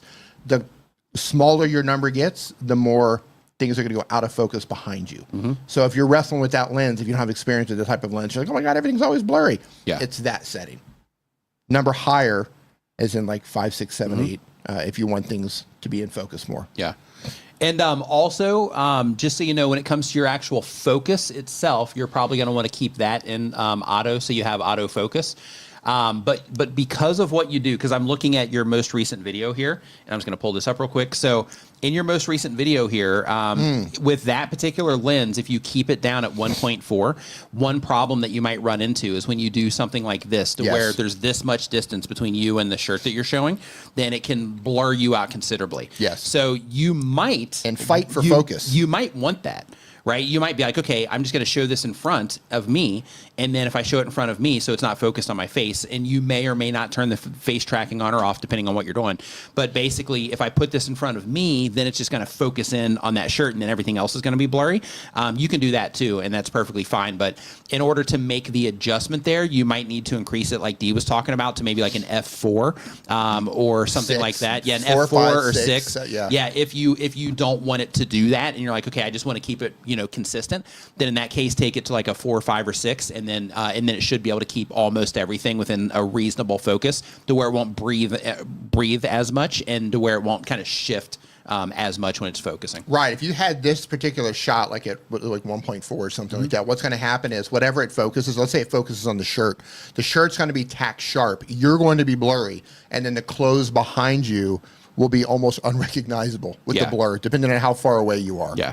But as you raise that, 4, 5, 6, etc., it's going to allow everything to remain in focus. So it's a creative choice depending on what you want to shoot. But since you're moving from a phone to that, I just wanted to make you aware that that's what the lens will do. It's called depth of field. Thank you. Yep. Yeah. Yeah. Depth of field. Yeah, your setup though is awesome. Like you have a great setup. Like you'll be able to ride that setup probably for the next 10 years if you wanted to. Yeah. Like it's a fantastic setup. And another thing that's cool is once you like really get dialed in on that lens in the camera, like if you do like any close-up stuff or anything like that, like you can do some really cool stuff. Like for example, like let's say you have some clothes like laying down on something, then you could take your camera and with the EV10, it has awesome like slow-mo. So you can turn it into that mode, and then you can shoot it that way to where you're just kind of moving your camera over it like this. And then when you go and you put it in your editing software, you can slow it down. So then that'll stabilize it more, and that makes it to where everything's just like super smooth while you're just kind of showing those types of things. Or if you did like a top to bottom of the thing that you were showing, same exact thing would apply there. But it's really cool for that kind of stuff too, for like B-roll and that kind of thing. And that 1.4 lens, it's so good. It makes everything look so nice. When you do take it down to that 1.4 and you're doing some more creative stuff like that, you can make some really cool shots with it. With that camera, you made a great choice. Yeah. I've used the same camera from the first video, I think. No, a little bit after. I'm on the Sony. Do you have one of these now? No, I'm still on the A65. 6500. Yeah. Yeah, I started with a Canon with like a 50mm on it, but then I thought you started with the 6500 with the shortly 1.4. Okay. Got it. About 6.5 years I've used that. Okay. About 6.5 years I've used that camera. Yeah, that's the thing. Like once you get it locked in, especially if you're doing like talking head type content, you don't really need to change, unless you need something to change what you're shooting creatively. Yep. Yeah, I'll use that camera until it dies. Yeah, it's fantastic. Yeah. Until it enters this graveyard right over here. Until it enters the graveyard. Yep, you got it. So next up, we got Schmoke's Shop. They upload 1 time per week or more. And really quick, playing the mom game. If you have any questions about any of that stuff, feel free to like DM me on Discord or Twitter or wherever you want. Send me an email, and I can help you through that stuff. But Schmoke Shop, they have been making videos for less than 1 year. They do shop content, DIY, and mechanical, and etc. The goal is to teach others. And the question is, do you think that YouTube will ever let creators suggest channels that would be likely to have viewers interested in their content? Oh, you mean to where you could say my content is like these other channels, so recommend my content to these people. Oh, interesting. So that is interesting from the viewer side, but YouTube already, it would be abused. Yeah. Everybody would select MrBeast. Everybody would select like the biggest entertainment channels. YouTube would have to identify what they are. And say like you're like these other channels. Well, they already do that. Like you can already find that selection though. I mean, where they select it. Yeah, because you can already see like YouTube does that automatically, so you can see in your stats like the other channels that your viewers are watching, other videos that your viewers are watching, and all that. So you already got that. Yeah, they already have it. Yeah, so you already got it. You just can't select it, but their system's smart enough to figure it out already. Yeah. Sounded cool for a second. That's how it works. It'd be like that sometimes, right? You say something like, "Oh, that's good," and you're saying like, "Oh, no, that's not the good idea," or they already have it. Yeah. Well, I'm not that smart. Yeah. I'm not firing in all cylinders today. Because I would abuse that. I would just be like, "Oh yeah, my videos like MrBeast and Mark Rober and Casey Neistat." Right. They would all have people being like, you would just go through and just like check all the top stuff, even though it's not. Right. And YouTube would be like, "Yeah, I don't think so." Yeah. Yeah, sometimes, like, if you go into your suggested videos, for example, because I see your thing saying that, no, it's not. So if you are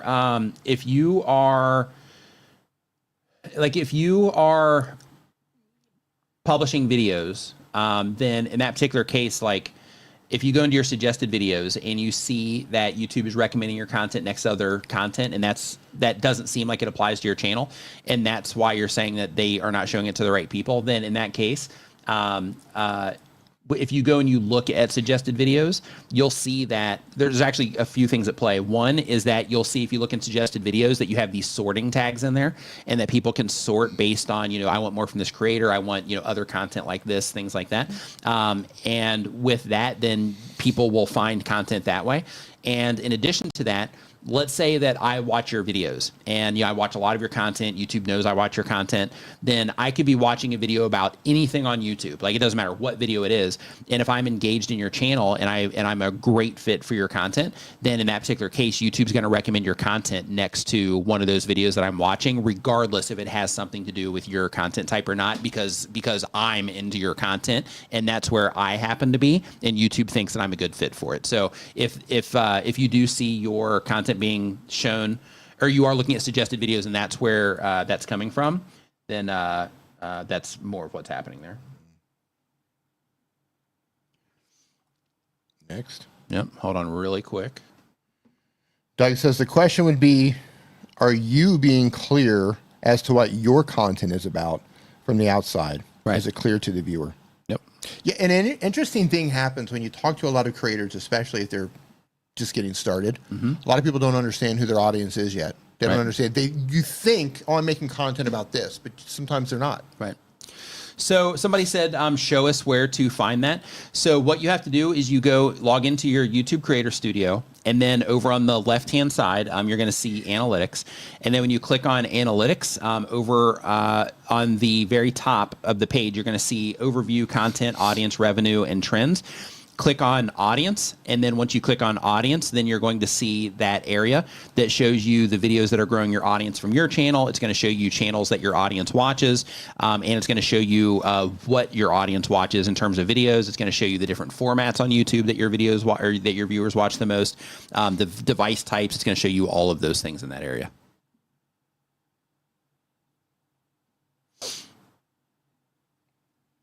Next up. Next, we've got Valentine's Station. Uploads when they have time, but on YouTube for a year or more. They do Route 66 content. The question is, how do you accurately judge how big a niche is and what content that you should focus on? So one of the things is by, well, let me finish your question. It says, I think that I should keep my channel's automotive transportation niche because of how large it is, and that is my best value that I can offer. I live inside a vintage gas station. Oh, that's cool. On Route 66. Oh, that's cool. Awesome. We've had them in here before. Like a Radiator Springs in the movie Cars. Yeah, they're in here. They're in here a lot. Yeah. So that's awesome. So when it comes to how big the niche is, search around for other content like that. Look in Google for any type of communities based around, things related to your content. Look on Facebook for different groups around your content. Look on Discord for different groups around your content. Look on Reddit for different subreddits around your content. And by a combination of those things, hop on Google Trends, see, what people are looking for around your content and like the stuff there. You can use tools like vidIQ that will actually give you search volume, that sort of thing. And by a combination of all those things, it'll start to paint a picture on the things, the general size of or interest in what it is that you're doing.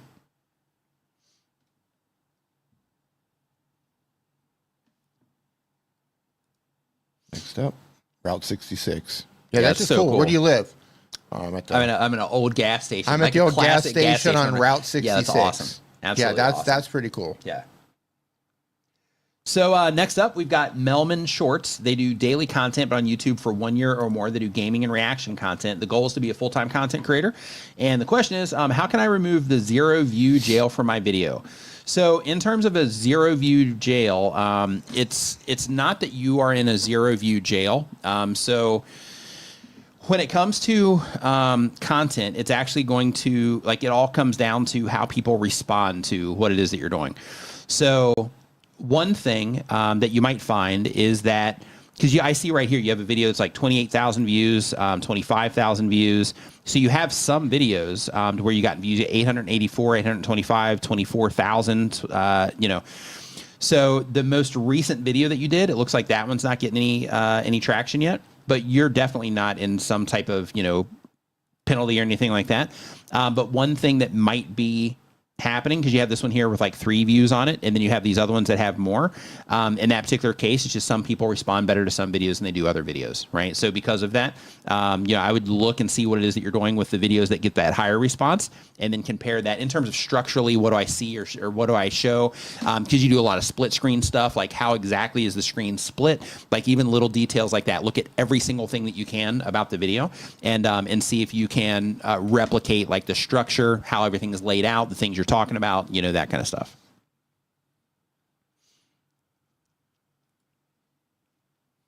You say appreciate it, guys. Thanks. Mm-hmm. No problem. And also, just as a quick reminder, for those of you that are using the new creator app, just in case you came into the stream late, I have it pinned at the top of the screen. So if you don't, or at the top of the chat. So if you don't know what I'm talking about, new creator is the app that I made for content creators. Got content calendar in there to help you plan your content. You can track monetization status if you're trying to get monetized. You can get an endless amount of video ideas in here. You can store and organize all of your content ideas. It's got a glossary in there. So if you're new, it gets you up to speed on the language, of being a content creator, camera terminology, lighting terminology, audio terminology, monetization terminology, analytics terminology, all of it. It's got a thumbnail tester that actually looks at your thumbnails and gives you feedback, and you can download a full report to your camera roll, light mode, dark mode, all of that stuff. But I'm rolling out, you should have it in the next 48 to 72 hours if you're already a user, but I'm rolling out a feature also that also helps you make titles for your videos, and it breaks them down into different categories based on, the type of title that you're trying to make. So super cool in that regard. But if you are already a user, then keep an eye out for that. It should be hitting in 48 to 72 hours as soon as it gets approved by Apple. Or I'm going to push it actually in the morning, and then as soon as it gets approved by Apple from there. And then if you're not using this yet, hop on board, go to newcreator.app. You'll find out more, or you can just go to the App Store and you can look for New Creator. And then you might have to go through a few because it's new, right? So it's not, it's not hitting the top of search there yet, but just look for New Creator, this right here, and then it should pop up in there somewhere for you. But make sure you check that out. It helps you in a bunch of ways in terms of manage your channel on the go or just in general. So make sure you check it out. And I love how that's got the little dude floating on the oh yeah, the little space guy. Yeah. I went with a space theme with it, and I thought the space theme was just fun. So I was like, yeah, it's just kind of roll with that. You can never go wrong with the space theme. Yeah, it's just kind of a win. You get to do all kinds of fun like themish stuff. Like for example, on the title thing, like the first thing when you submit the new title is it says like sending to space, right? That's like step 1, right? It's sending it out into space. So it's not really sending it into space.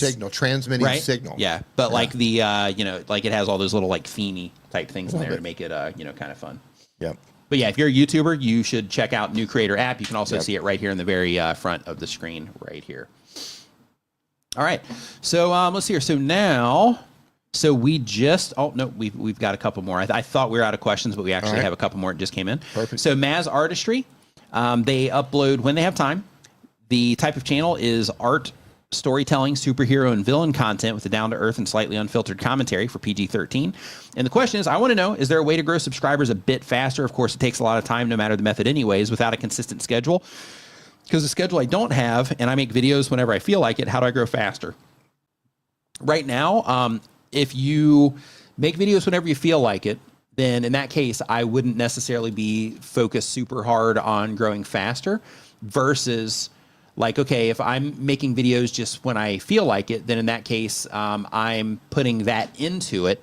So if I'm not getting the growth that I want out of it, then there's probably something I need to change there in terms of that particular side. But doing it the way that you do it, the only way through that in terms of I'm just going to keep doing it the way that I'm currently doing it, but I want it to grow faster, it's all going to come down to the content decisions that you're making.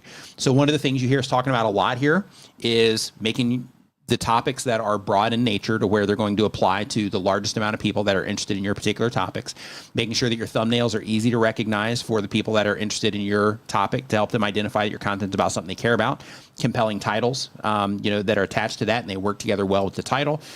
using your title and thumbnail to create a good expectation for the viewer, or to create an expectation for the viewer, so that once they enter the video, that they have some type of expectation, and then when the video starts, you meet them with that expectation, whatever it happens to be. It's not always talking, hey, we're doing this. It could be, something else. And then from there, just learning how to make content that the people who watch your type of content respond well to.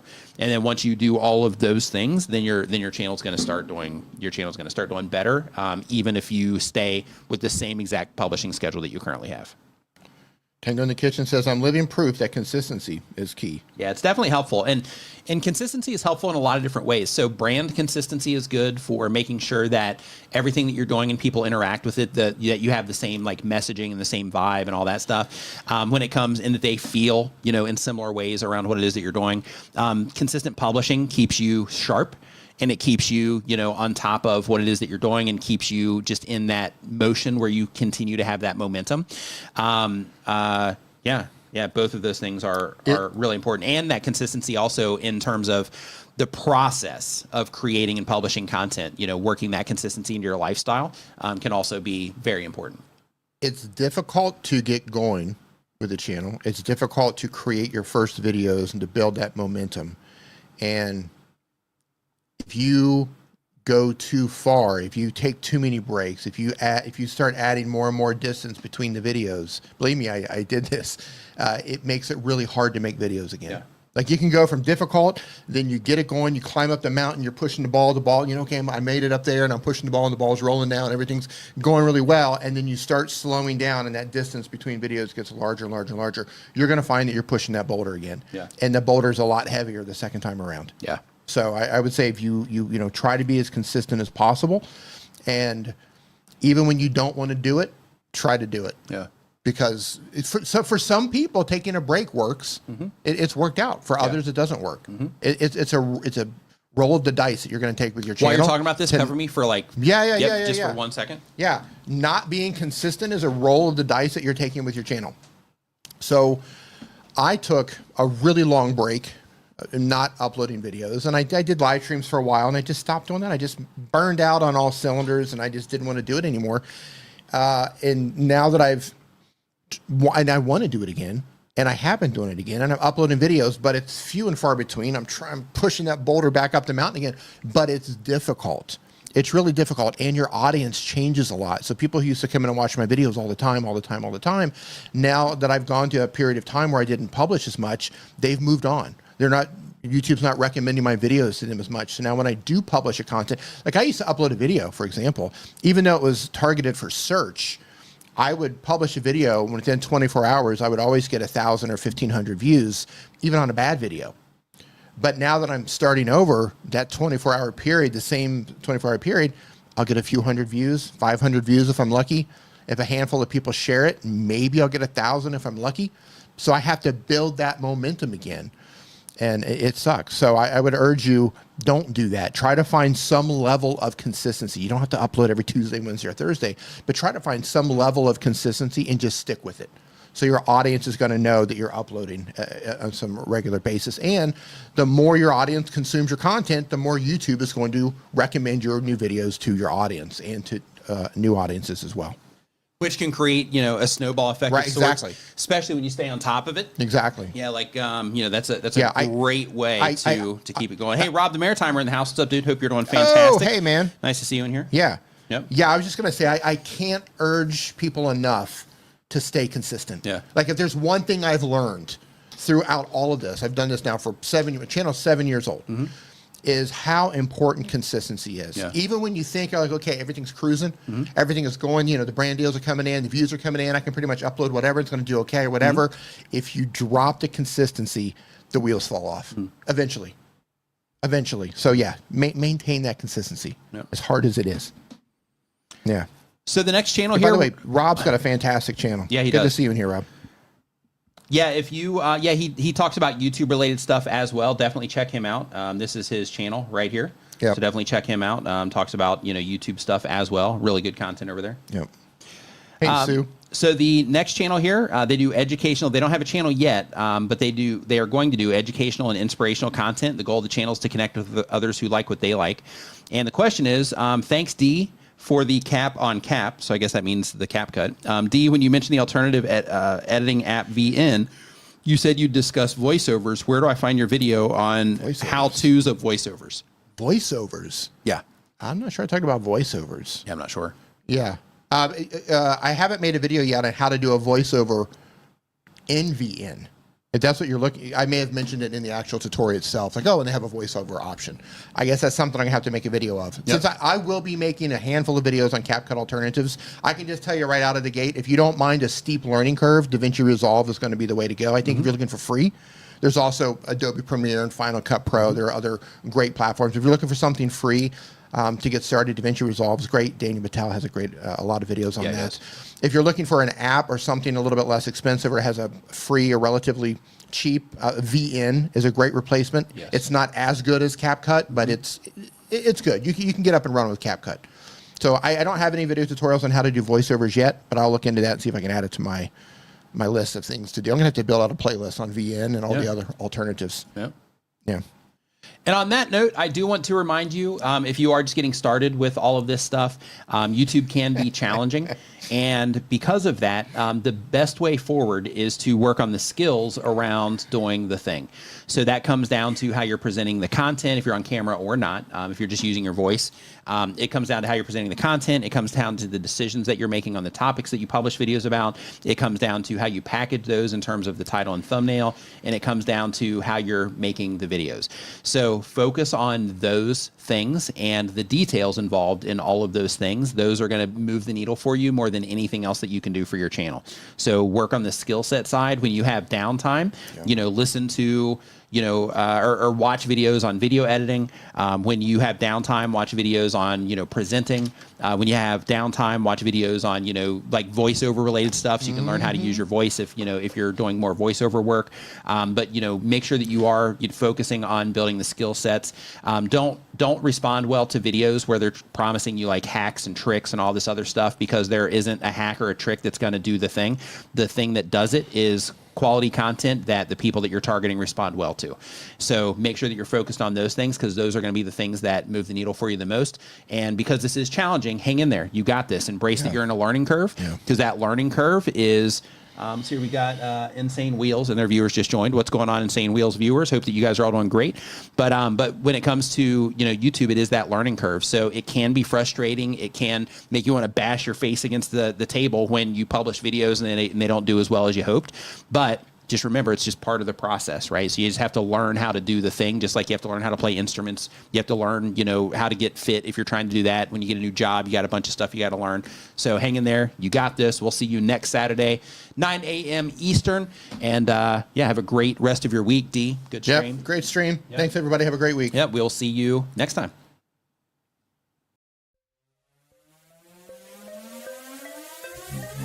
Hit the sub button, hit the like button.